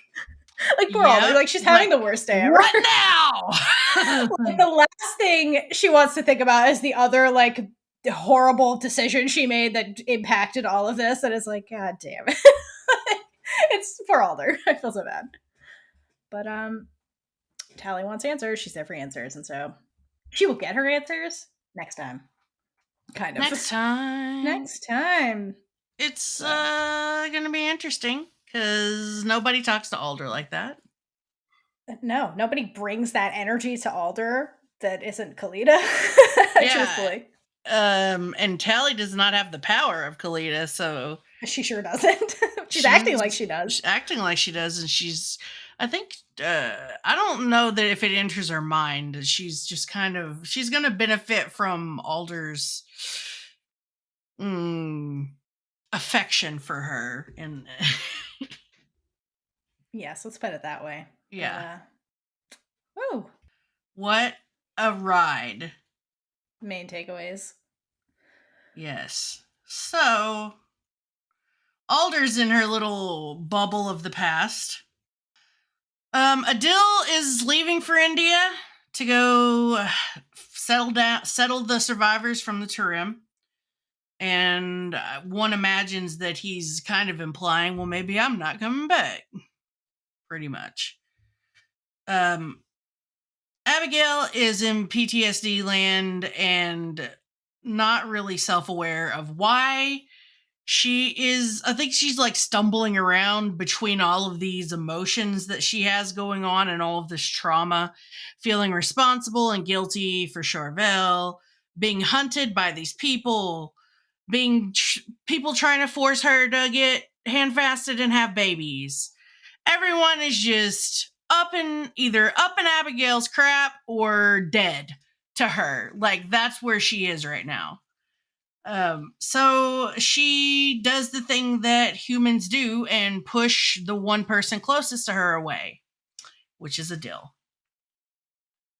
Tally is stuck in research for dummies, or shall we say, the Liberian conflict for dummies research mode, and is trying to find out any information she can because she is on the case. This is her Nancy Drew mystery, and she will figure it out.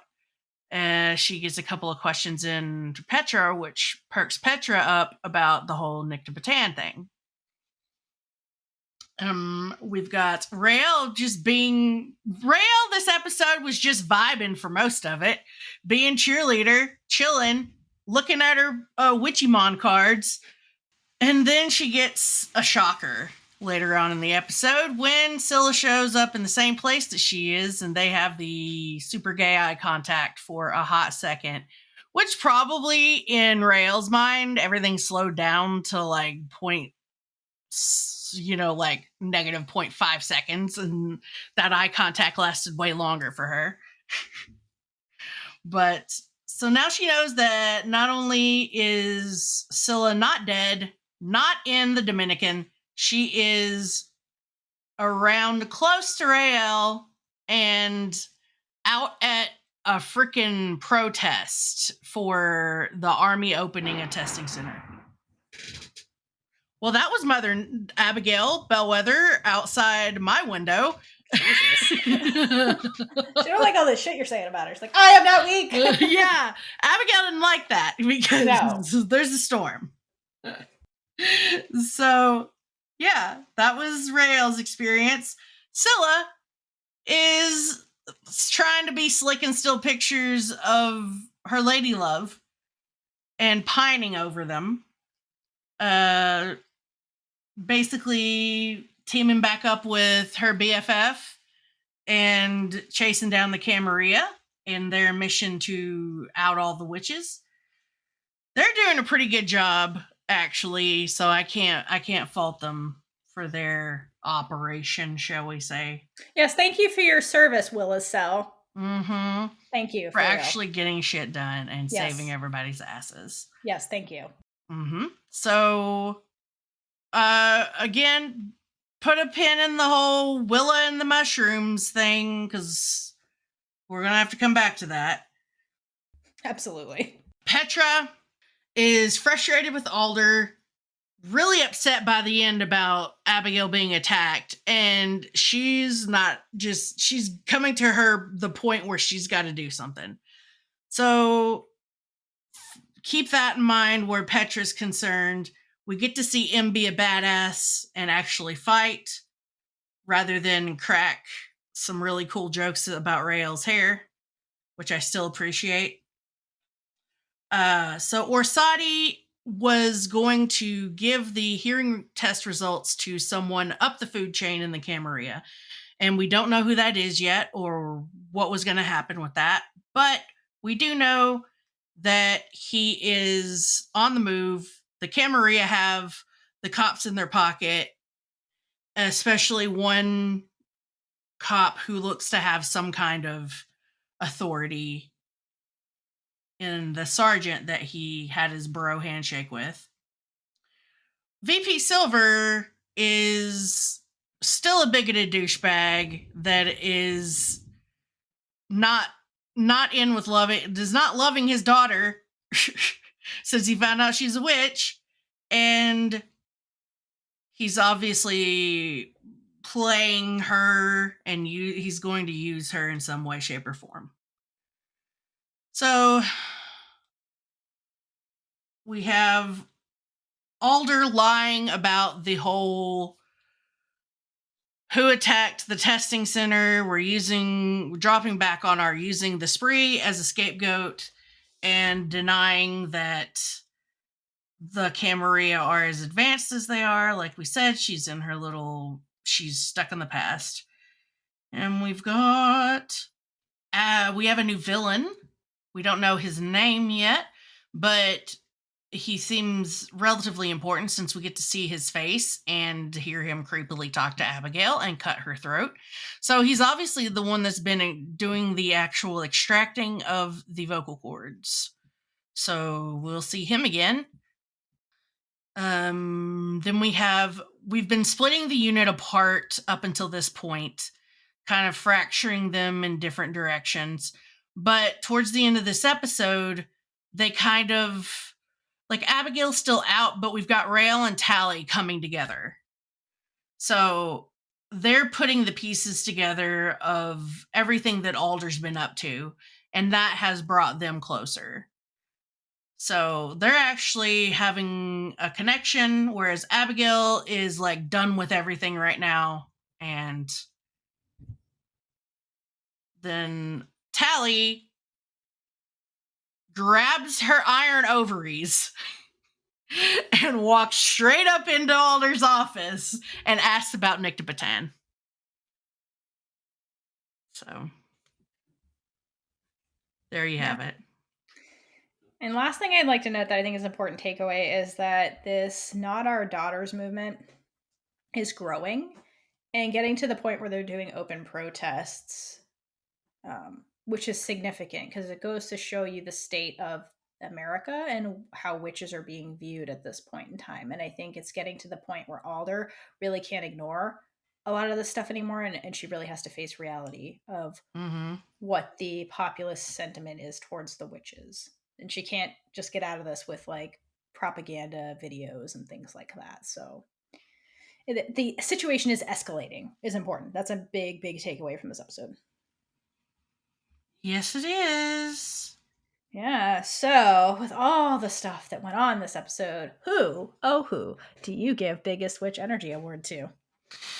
I have to give it to Tally for walking in, like I said, with her iron ovaries and facing up to Alder, probably foolishly. But I do want to say that it was really close between Tally and M. Yeah, I'm going to give it to Petra, but M was my runner-up. There weren't enough scenes with M. Petra had more, and every single one of them were Big Witch Energy, where she's like, Alder, I'm fucking right about this. Alder, we need to fucking do this. The fact that she called Alder foolish to her face in the middle of this like conversation was just incredible. And Petra was fucking right the whole time. So she's like, yep, I'm right. And just the end where she was just in Alder's office and just like, they're hunting my daughter and like conjuring the storm outside, and like just Petra wins it for me. But M was a very close runner-up. If they had more screen time, M would have probably won it. But just that whole, I'm gonna enjoy this was amazing. I love it. Yeah, she was. Petra just stepping up all over the place. Yeah, she had all her scenes are Big Witch Energy this episode, which is why she got it for me. Just, yeah. Love it. But, yes. Same. But this season has got so much in every single episode that it's just really hard to. It's like you're I'm like fascinated by every scene. There's so many things to pick out. Yeah, absolutely. And that's why I love the first season, obviously, but I really love the second season. And I know a lot of people is Raylla and Scylla not being together for most of it, but I really think that was necessary. Yeah, literally, people had such polarizing views about that, and we're just like, this is homophobia. What's homophobia is they keep cutting away from the Nycta stuff. Let's put it right there. That's the Your priorities are very different. Listen, the way Tally just showed up in that last scene with all that energy with Alder in this vulnerable place, that's not homophobia. They cut away from that. Come on now. But like the Raylla and Scylla stuff, they're 18, first of all. Okay. And like the two of them need to like figure their own shit out. And that's what they're doing. Like they took this season to be like, okay, if you really want these two together, again, the relationship starts in deception. So not great. They need to figure their own shit out. They need to be their own adults and be their own people. And they go on these journeys that are separate that makes them better people in the end. And don't you want them to be in a better place when they come together so they can actually sort their shit out and actually get started on a new, like, footing with each other? So, like, it makes sense for them to be apart. Just because the ship you want is not together doesn't make media homophobic. Like, there's a reason they're separated. Like, they go on these very separate journeys that are really important for the whole story. So, like, and what they're doing in every single freaking episode is they're showing you that the two of them are still thinking about each other. It's not like they've just written each other off and it's over forever. Like, this episode very clearly highlights they're not over this. They're still dealing with it. So, like, it makes perfect sense, and it's so good. Like, how can you be mad at this? Like, come on. It's so I very much juvenile. understand the frustration of not seeing them together and not having that time since season 1 we really had them. They had their moments, but it was, look, I get it. I've been doing fandom stuff for 20 some odd years. So I want that too. Believe me, I really do. But logically speaking, from a writing standpoint, it needed to happen like this. There's Yes. like, you can't just get them back together at the No. beginning. Like, she can't just say, "Oh, yeah, it's totally cool you betrayed me. Got all this stuff going on, but it's cool. We can chill even though I'm in the army and you're still in the spree." And Right. How there's is all that this stuff. working? How is that Come going on. to work? Right. That wasn't going to work. Like, There was no way to write that where it was going to be believable. No, it doesn't make any fucking sense. Like, they needed to go through this and come to their own freaking conclusions about what they believe in and what an us looks like. And they get there eventually. Like, it takes time. Like, putting them together immediately doesn't make any fucking sense. Like, No. it makes no sense. I'm the freaking biggest Raylla shipper there is in a lot of aspects. So if I can see this from that, like, I'm perspective as well. It's just that it doesn't make sense. So I understand that it's coming from an emotional place of we want representation. We have representation. Yes. Right in front of you. Right. But these are the realism of it comes through in the character development. Like, they need to get to the place where they can come back together. That's like the theme of this entire season. Yes. Yes. There's a lot of character-driven stuff going on. And for me, I personally am a character-driven type of person. Like, I gravitate towards media that's character-driven.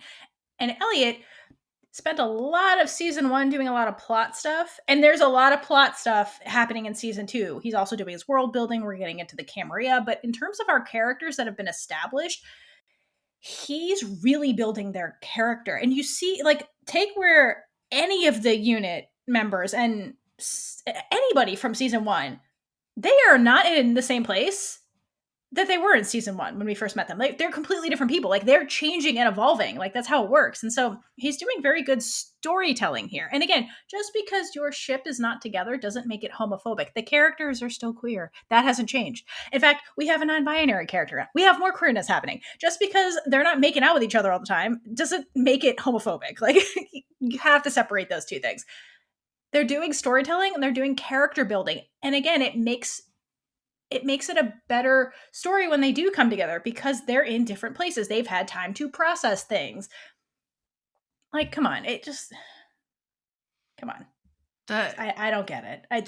This was fine to me. This made sense. Thank you. And the thing that makes it okay in my mind is the fact that they're clearly still thinking about each other. So it's not that this ship is dead and in the water. It's like, it's going to happen eventually. They need time. They're going on separate journeys, and that's okay. As long as it's clear that, like, it's not over or they're still thinking about each other, that's fine with me. Like, it's like, yeah, it's obviously not over. Elliot is showing you that. I like the angst. Me too. I'm that like, person. Me too. Like, it's totally... As a Killing Eve fan, let me tell you something.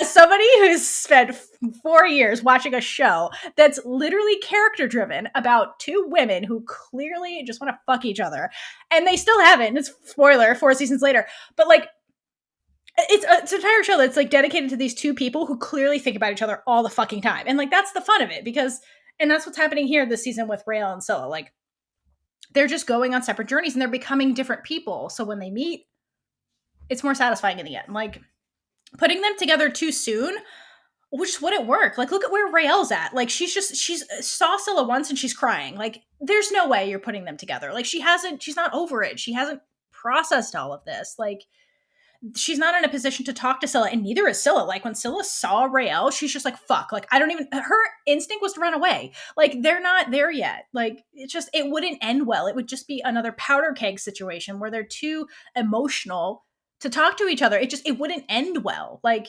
they need to be in a better place to have the conversation to clear the air. Like, they're not there yet. They're still in that emotional place where it would be the dungeon scene all over again, where they're just spouting emotions at each other and nobody's really talking or communicating. It's just an emotional outlet kind of thing. And like, what good comes of that? Exactly. They need to evolve, and Raylla needs to see that Scylla has evolved, and she's not going to do that until Scylla can take action to show her that, which she will. And it's not that many episodes in that she's going to do that. Exactly. I don't understand the sentiment of just like, wow, it's homophobic. I can't believe all this. And it's like, no, it's like, it's character development. Like, and it's fine. Like, Elliot's showing you it's going to be fine. Just like, wait, they have to go through some stuff first. They're not there yet. They're not. Like I said, you put them together too soon. It doesn't end well. It's not going to be a healthy relationship. And like, this is a relationship that began in deception, and we're not over the deception yet. Like, they have to get to a place where they can process all of this and figure out what they want to do. And neither of them is there yet. That's what this episode really highlights. They're not there yet. They are still too emotional about all this stuff. They can't talk to each other right now. It's not going to work. I want this to be real rather than just, doing it for representation. Like, don't just... Then it feels... can't just be happy. It feels disingenuous to put them together. Exactly. That's not who these characters are. That's not who they are. Let them grow. They're 18. Let them grow. Like, come on. Like, they have their whole lives, you know? I also feel like I'm not watching the same show as some people. Definitely not. Just some of the comments and things that I've seen. I'm like, are we watching the same show? No, it's why I had to harp on the fact that Nick is not 100 years old. Like, yeah, exactly. We're not watching the same show. And so I do understand the sentiment, like you mentioned. It comes from a place of being burned when it comes to queer representation, but that's not what's happening here. And the writers are very clearly trying to show you that's not what we're doing. They need to grow. They're kids, like they're baby adults. They need to grow a bit more. Like, just let them grow. Like, it's not over. That's what this whole scene was. Like, just hang on for a minute. They have to do their own thing. Like, let them grow. Give them space. Come on. I mean, even Scylla's gone from this huge transition of being totally in with the Spree's ideology, and all of a sudden it's flipped so that she's seeing that there's a bigger enemy. Like, the witches don't need to fight the witches.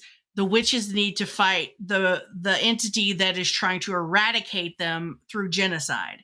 So her whole world has flipped upside down, just like Raylla's has.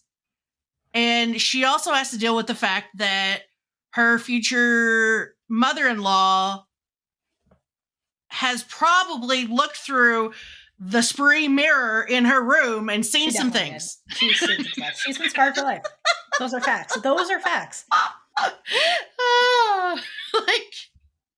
what did Willa Collar see through the mirror? Everything. But, I mean, no fretting. We know how this season 2 ends, but, like, come on, guys. Like, let the characters grow. It's fine. It's like trying to watch water boil. You can't. Right. It's not homophobic. You know what would have been homophobic is that they break them up and then Raylla gets with one of the Witchymon dudes because apparently she's not gay anymore. And then, that would have been homophobic. But that's not what's happening. Homophobic. Exactly. That's not what's happening right now. It's not what's happening. It's very clear. They're not ready to be together yet. And that's okay. That's real life. You know what's also very clear? that Raylla was not going to go off and start Date M. getting Like, with M. Like, right. she's I know. like still in like, How do we get she there? can't even think about Scylla without getting like weepy, okay? That's what I'm saying. She's not over the betrayal stuff. You can't put them together right now. It doesn't make sense. It wouldn't end well. So give them time. Give them time. Besides, she'd know those eyes anywhere. Yeah. So that's our rant on that. Yeah. The show is not homophobic. No. Bottom line. And I know that TLDR. word gets thrown around a lot, and we've actually used it in a regard that's more flippant than, you know, like a reverse we're owning the word kind of way. And I think that that's maybe what some people are doing, but there are people out there that I've seen like seriously post stuff about how it's homophobic. And I'm like, where? Yeah, people have quit watching the show because of that. And I'm like, that's not how this works. Like, again, that's not how storytelling works. It can't be a homophobic show with queer characters, with a canon queer ship, and just because they break them up temporarily doesn't make it homophobic. Like, it makes it realistic. Like, people break up and get together regardless of who the two people are in the relationship. Like, come on. Get over it. So annoyed. Anyway. Hope that cleared it up for you. That's where we stand. You now know our positions. Ugh, yes, exactly. So that was episode 4. So there's plenty more fun stuff to come and more Raylla and Scylla stuff. You just gotta wait for it, guys. It's a slow burn. That's okay. It's gonna come. Slow burns are good too. Oof. Also, let us know any of your thoughts on that subject or any thoughts in general. Any tertiary characters you want to talk about, or you know, whatever. Just get us on Twitter or Instagram or wherever. Yes, and other shameless plug. If for some reason you're listening to us on Apple Podcast, please, pretty please, if you have a second in your day, please leave us a review, because it helps us get in the algorithm so we can reach more people and grow the podcast, and we'd really appreciate it. Anything, just like an emoji, whatever. Just please. We would really appreciate it. Yes, that would be amazing. Yes. Please. Alrighty, guys. So until next time. Bye. Bye. And with that, we've been Big Witch Energy. If you like this episode, check out all of our other episodes right here on YouTube.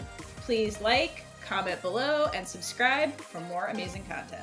Hydrate for Lesbian Jesus.